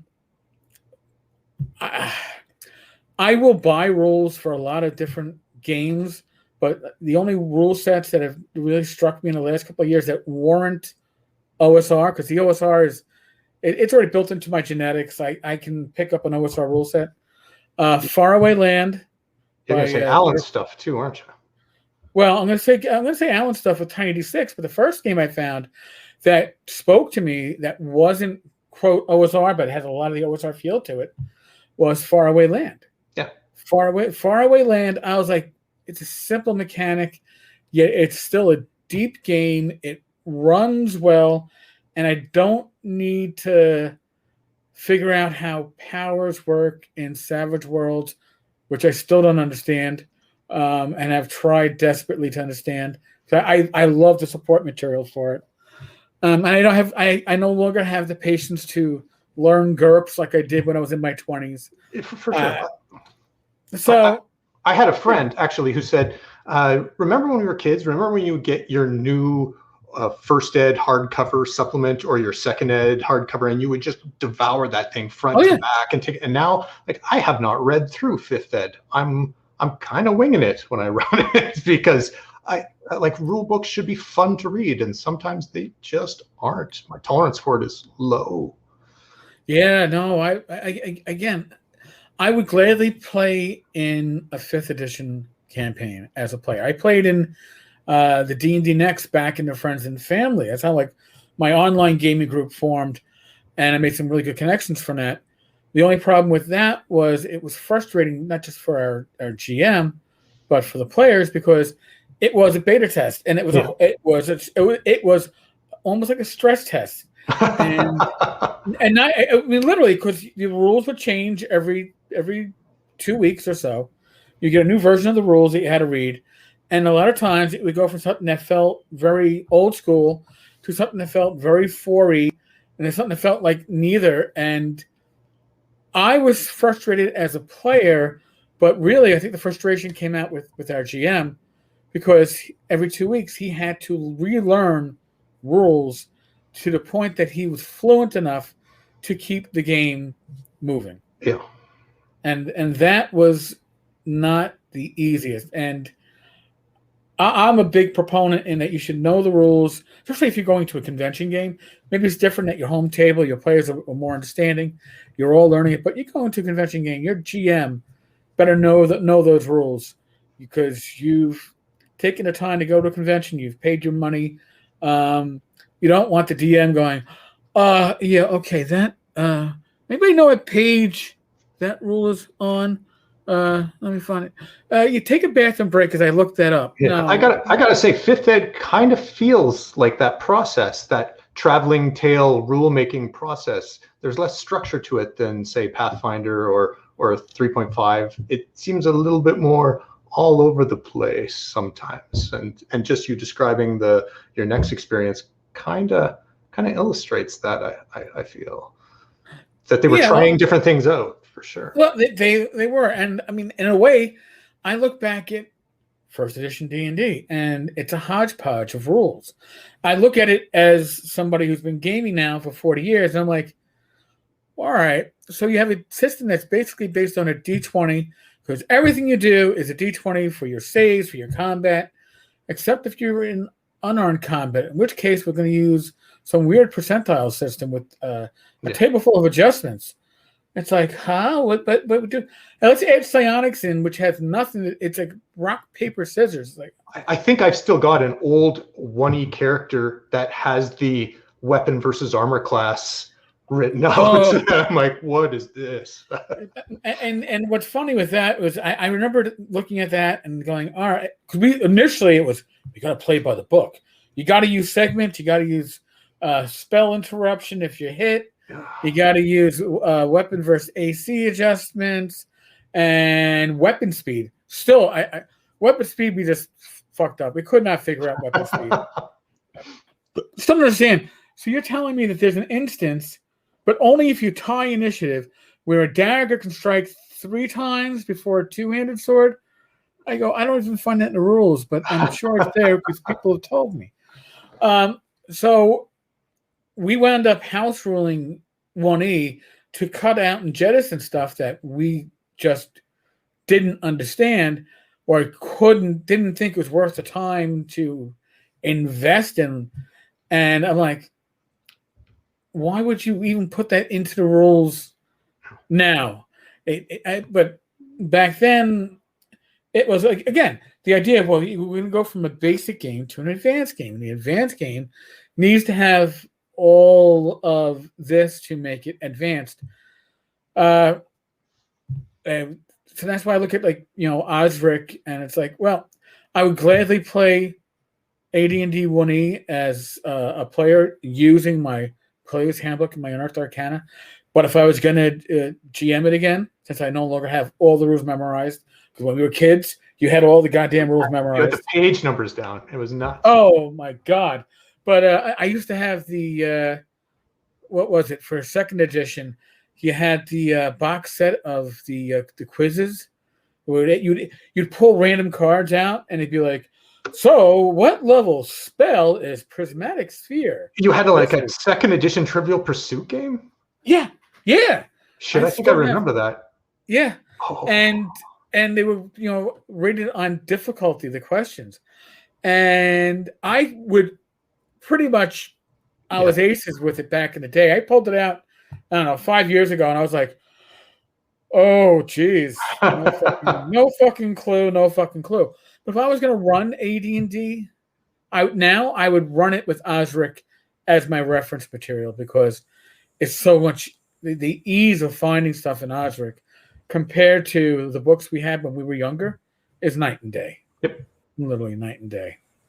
I have a problem with 5e because it won't burn into my skull. Previous versions will, that it'll get to a spell and I'll be like, oh, hell, what does this do now? Anyone? Can you tell me? Because I'm remembering, Bueller, I'm remembering like 3.5 or 2 or who knows what. Well, and I understand that. And as I mentioned this earlier too, there was my last GaryCon, which I guess was 2019, I had to cover a 5e game. I own the books. I've read them ish. Because again, when we were younger, you read them from front to back, and then you went to, and now you get a gaming book, and you flip through it, and you kind of look for stuff that looks like interesting, and I understand this shit. I already know that stuff, and you don't, but you got to go past it. And I was like, you're kidding me? When does the game start? 5 minutes ago. I'm like, all right, well, I know the scenario since I've been running it for Swords and Wizardry Light. And I brought my Swords and Wizardry Light. And so that's what you're playing. Yeah. Well, I said, listen, your GM got snowed out. This is what we have. I will not be offended if you do not want to participate. I'm just saying this is the option.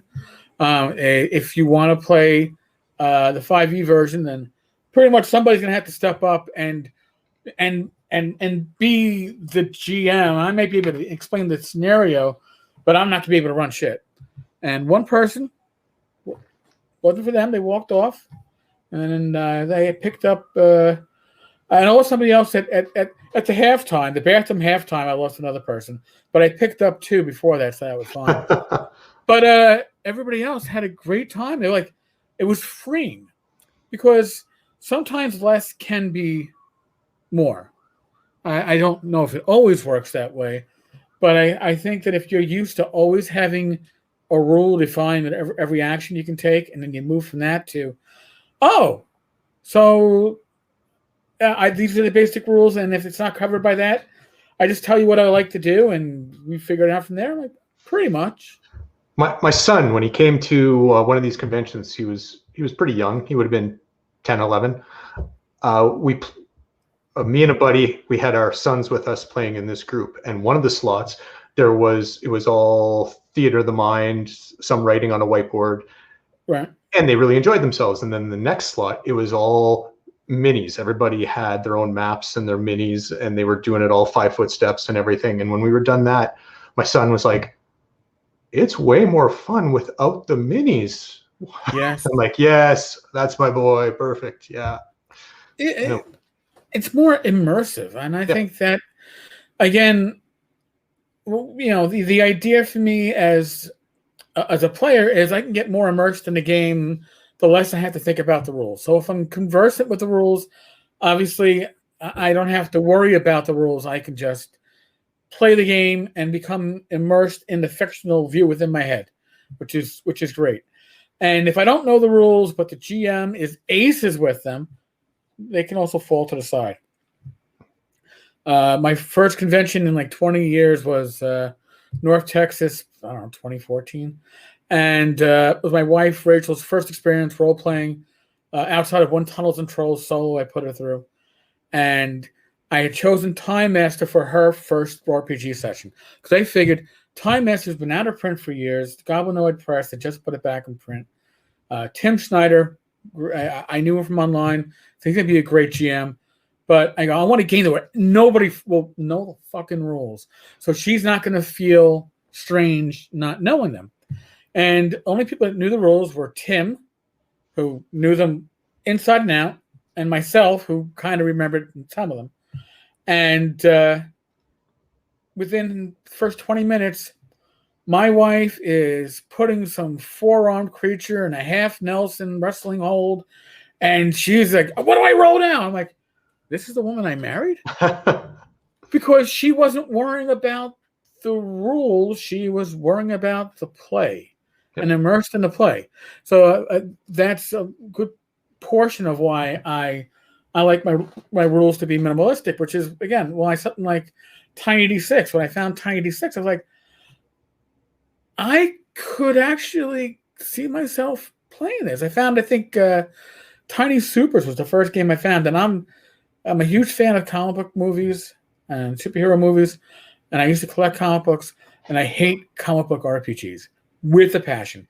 Never found one that I liked, and Tiny D6, I'm like, I can get this. I can understand this. I could enjoy playing a character. I was raised on Marvel superheroes when I was a kid, so it's not a great game. But when you're a kid in the '80s, it doesn't matter.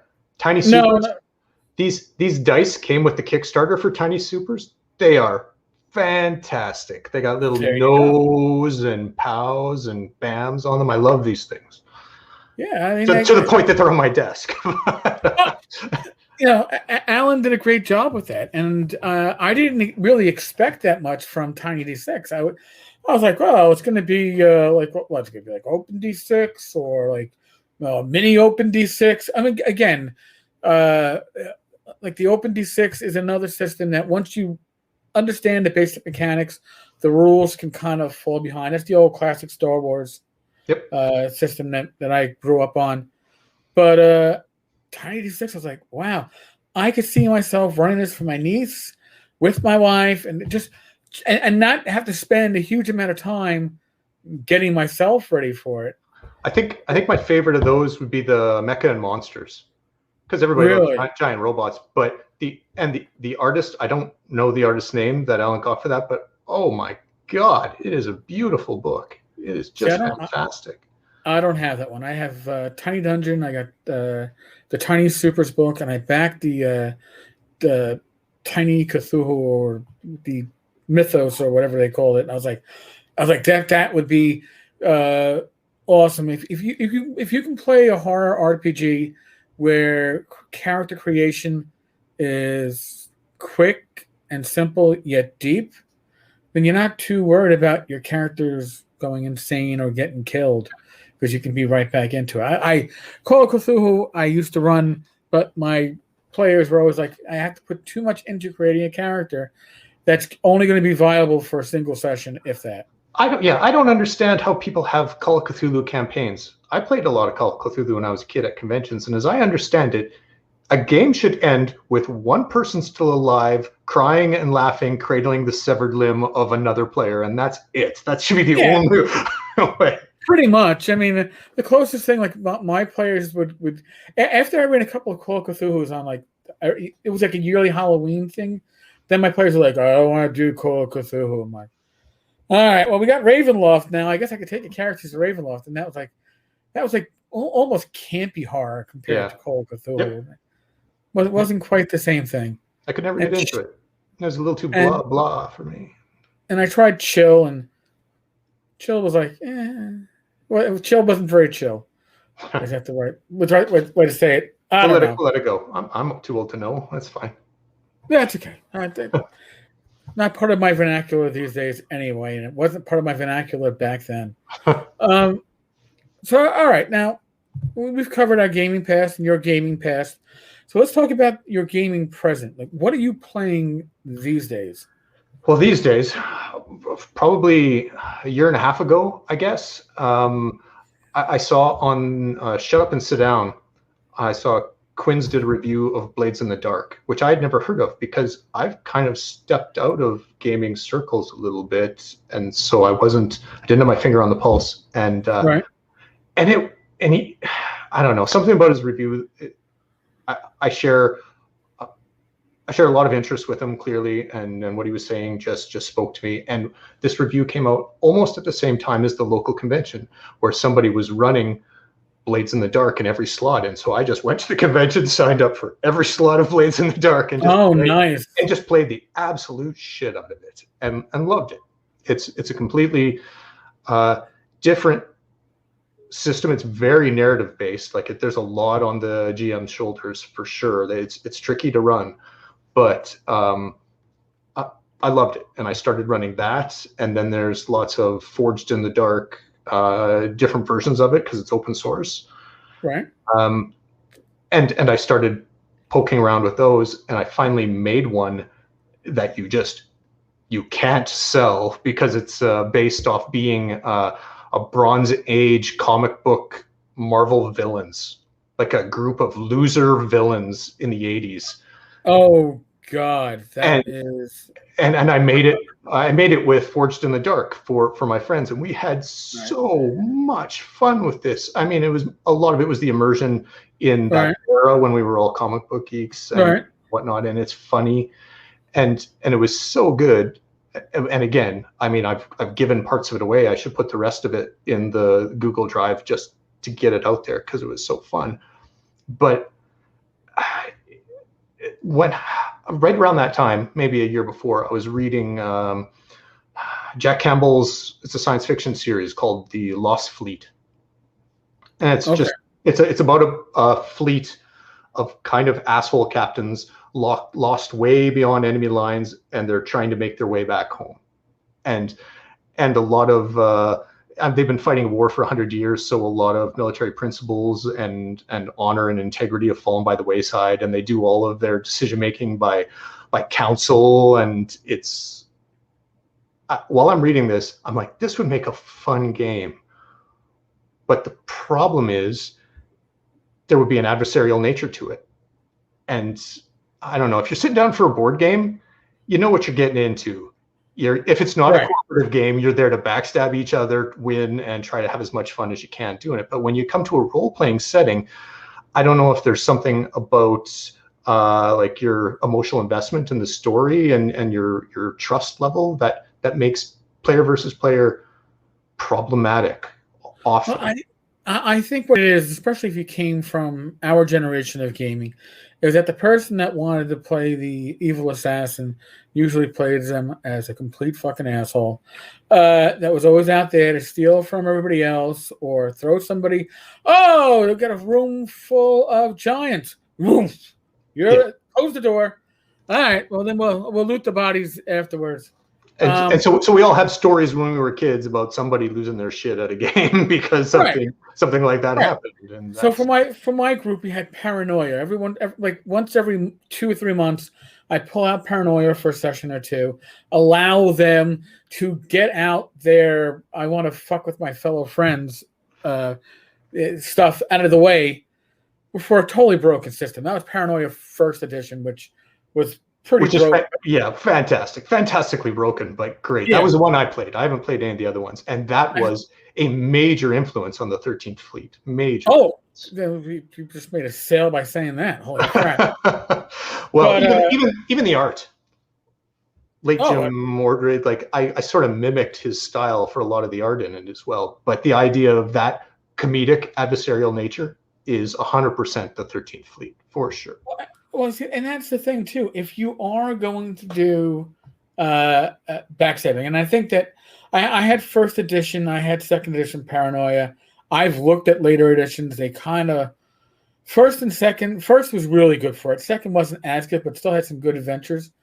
But later on, they took away a lot of that adversarial nature to it, which is why it survived. I mean, I still have my box set, and I have all the notes. Because I would give out like a pack of sticky notes to all my players and just pass stuff as the game's going on.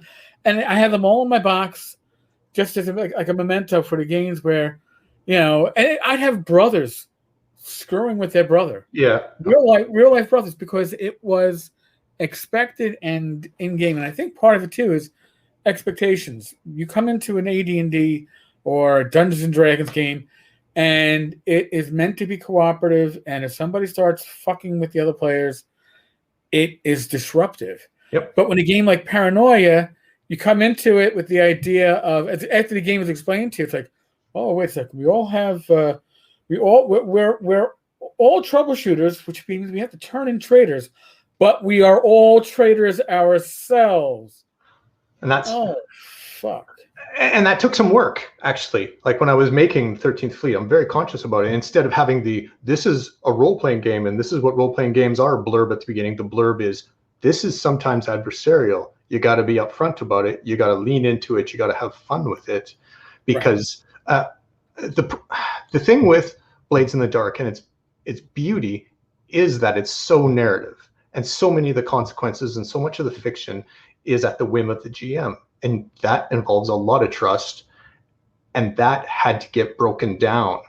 Like there had to be more structure to the 13th Fleet than to Blades in the Dark, so that when something bad is happening to a player, it isn't necessarily just something the GM thought of.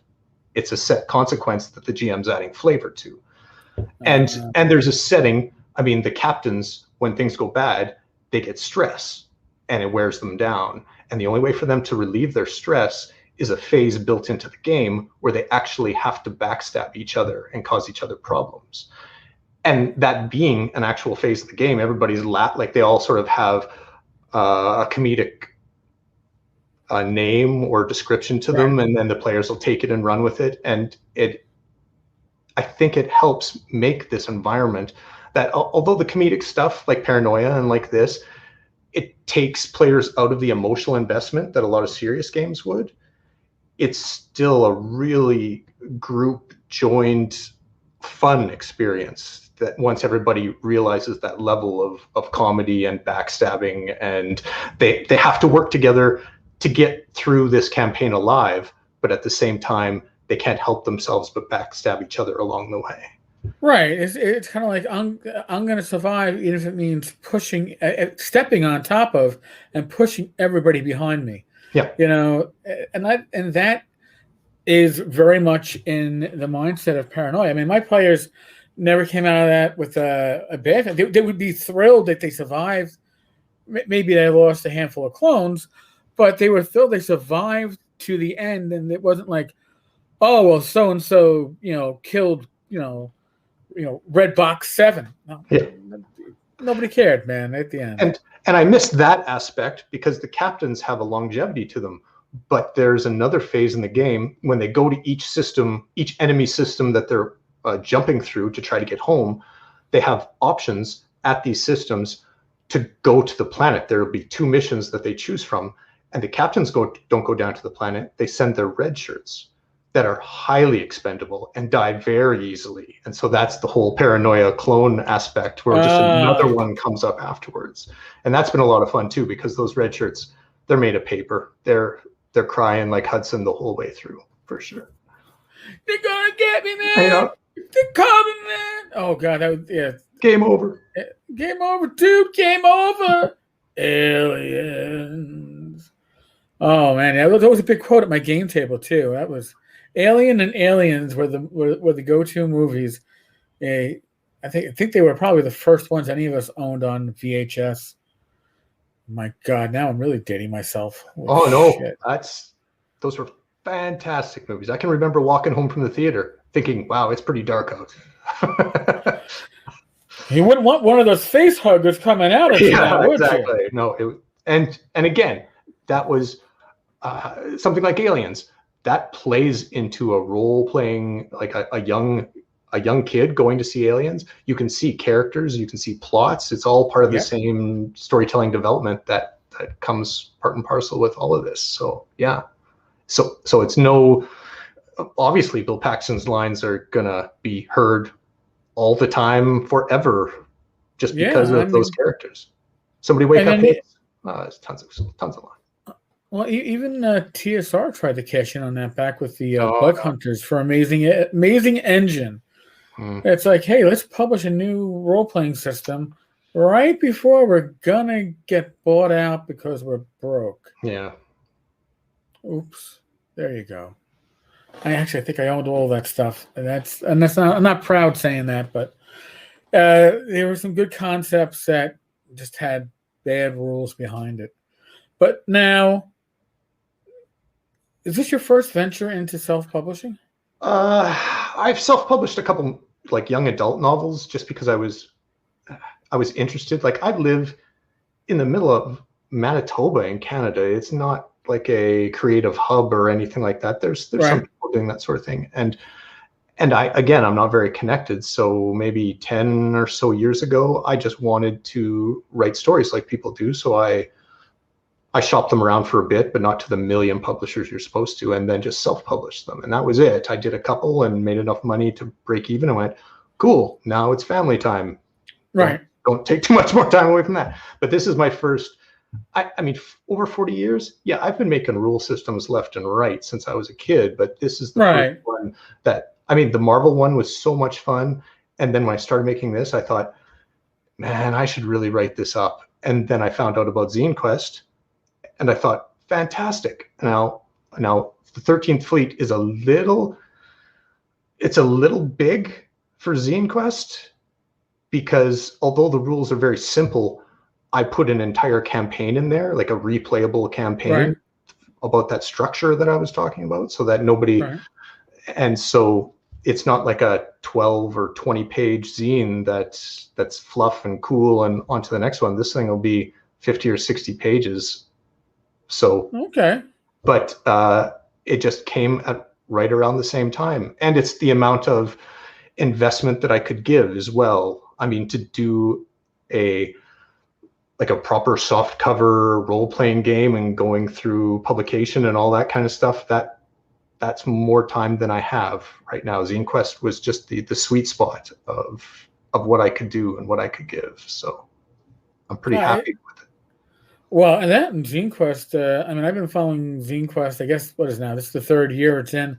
I remember the first year, there were like maybe a couple of dozen projects, and then last year it increased. And as I said earlier on other interviews, like I budgeted myself $250, figuring $250 will cover me well for ZineQuest. And then I found that I blew that budget in like by the fourth of the month. I was shocked to find out about it. Like when you say zines, I was unfamiliar. For zines, for me, I pulled this out the other day.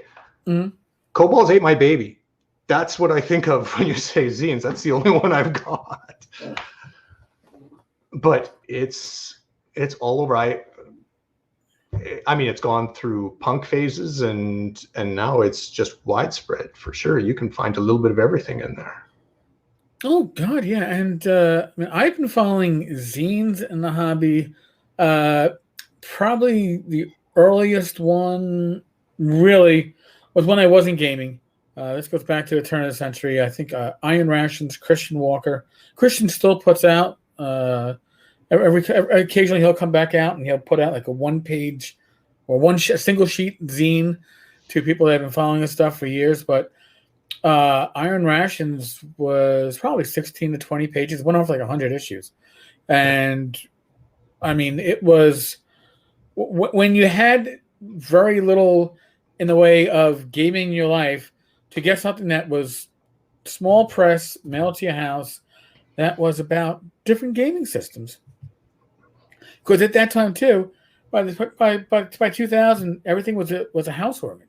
Yeah. Any magazines you had out there, you know, it wasn't like the old Dragon magazine, which covered other games besides just the TSR games, or the old White Dwarf before it became the Warhammer Fantasy Battles house organ. Yeah. You could find out about different games in these articles. And now it's like, well, if I want to find out about different games, I got to wire myself in socially. I got to hit sites like N-World or pay more attention on Facebook. It was just nice having it delivered to your house. You know. So, and I'm surprised how many people are still interested. I mean, I thought the PDF copies would be way more popular, but no, people still want that physical paper for sure. They want that physical paper for sure, especially with a product of this size, because this is the size where, you read a little bit in bed and you throw it to the pile on the side, or you use it, you read it in the bathroom, but it's that stuff that you can just intermittently read. It's not like a full-size gaming book where you got to put it back on the shelf when you're done with it. So and it's funny because there's one of the zines that's out there. Actually, I think I'm going to be doing a fireside later on the week with the creators. It's only in print. And there was an assumption that Tenkar knows all and sees all. I'm the man behind the screen. It's like, Do you know if they're going to be putting PDF copies out for this? I'm getting emails. I'm like, and more than one. It's like, oh, I'll ask.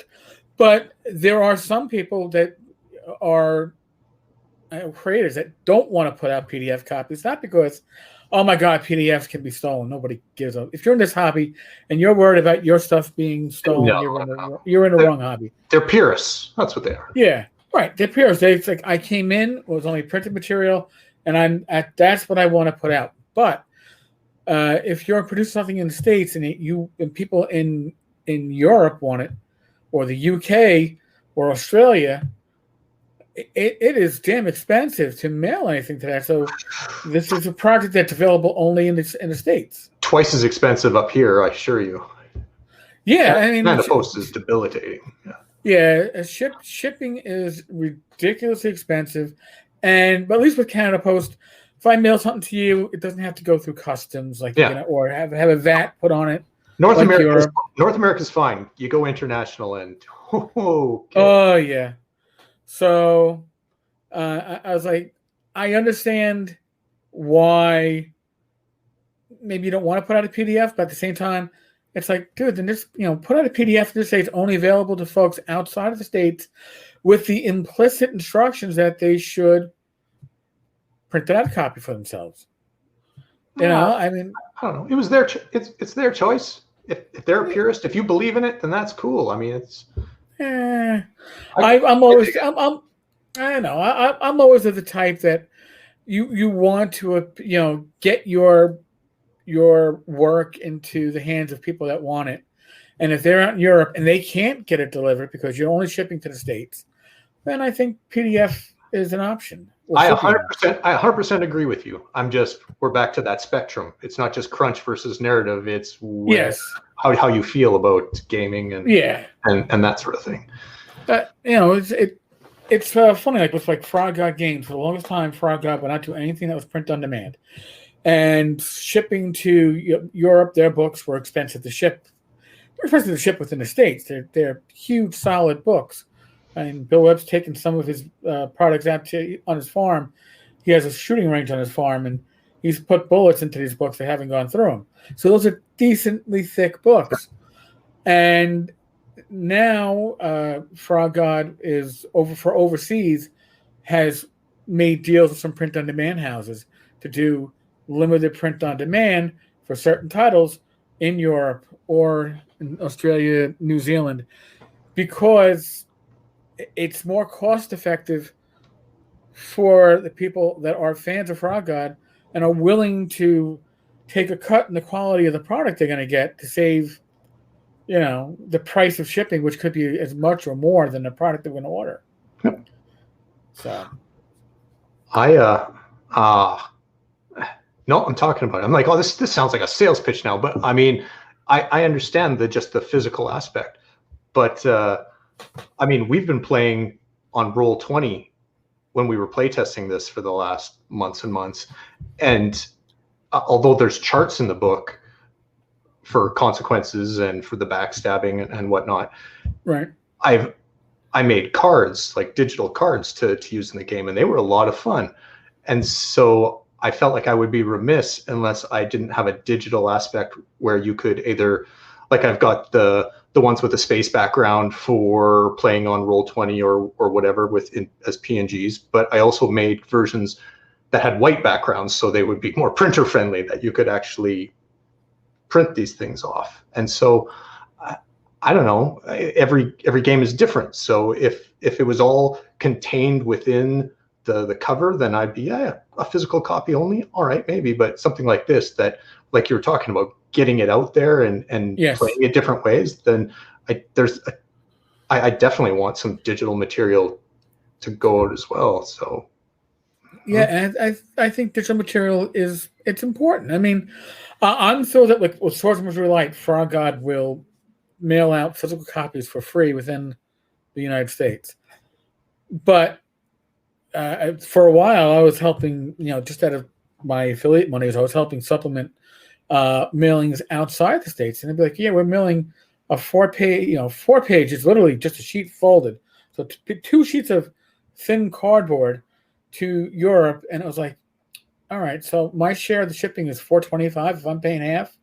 It's like for something that literally you're giving away free at conventions, and so then it was like, you know what? I guess if you're overseas, you're gonna have PDF, print it out yourself.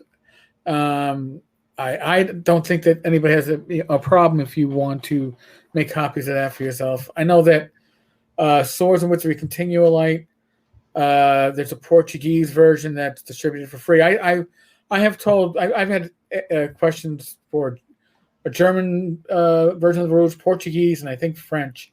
And I've been like, listen, although I charge like I don't know $3 for the PDF, I go if you're going to put out a foreign language for it, and if you put it out for free, do as you will. Yeah. Because I just wanted to get out there. I don't want anybody else profiting off my work, but if you want to share it and give it away for free in your native tongue, that's fine. Cool. I'm happy with that. Well, sir, this was good, man. This was a lot of fun. It was. And I'll tell you the truth. I did the paranoia twist on the 13th Fleet. Well, it's man. It's paranoia for that, but there's also even some junta in there because whoever's the fleet commander is handing out the rewards that the red shirts get, and if that pisses people off, then they can get rid of the fleet commander. And so there's a lot of old influences pouring into this thing that stuff I loved when I was a kid, and it's there and it works. So Junta is a game I've yet to hear anybody else throw down as a reference. I love it. I even one of the cards, one of the backstabbing cards, it's an assassin that's maybe a capable assassin, maybe not a capable assassin. It's like there's a real random aspect to it, and that's totally that's straight from the assassination cards in Junta for sure. Well, I had my cap. Go ahead. Oh, I love the idea, just like Presidente, what you get when the fleet commander gets all the stuff and is looking at everybody like, oh, whose help do I need coming up? Well, you get this, and you get this, and who do I play off against who? Yeah, Junta. I actually traded my copy for the SPI fantasy game Dragon. Oh God, what was it? It's a male warrior holding like a dragon's head in his hand. I don't know, man. I don't know. Yeah, but I traded it away in high school, and then afterwards I regretted it because it was like, wait a second, this is an RPG, but it's broken down like a war game. I got to reference section 3.5.1.2. Holy crap! But again, looks good. Now, do you have a Patreon or anything like that? Oh, no, nothing like that. I'm just doing it for fun. Well, all right. Well, folks, if you like cooperative, uncooperative, adversarial RPG environments, which can potentially play out like Paranoia, but a lot of Star Trek and Star Wars ripoffs too. Yeah. Anything with red shirts. Listen, red shirts, Paranoia reference, and Junta is like the trifecta for me. Okay, I mean that is definitely a selling point. So it is the 13th Fleet. Go to Kickstarter. Put it in your search bar. There's a lot. 5 days left. 5 days left. There's a lot of zines that are going to be worth your time and money. Don't be like me. Don't say, don't unless you really need the budget. Don't budget. Just dive in and enjoy. It's like Christmas throughout the year as this stuff comes in your mailbox. Sure. There's a lot to choose from, and if you're unsure, I've been putting material in the updates every day that can teach you about the game, and you can make a educated decision on whether or not that's what you want to spend your money on. Because not keeping my cards close to my chest. This is what it's about. There you go. There you go. Folks, tomorrow at 11 a.m., I've got Lloyd Metcalf. We're going to be talking about his latest zine. I believe that's the Maximum HP.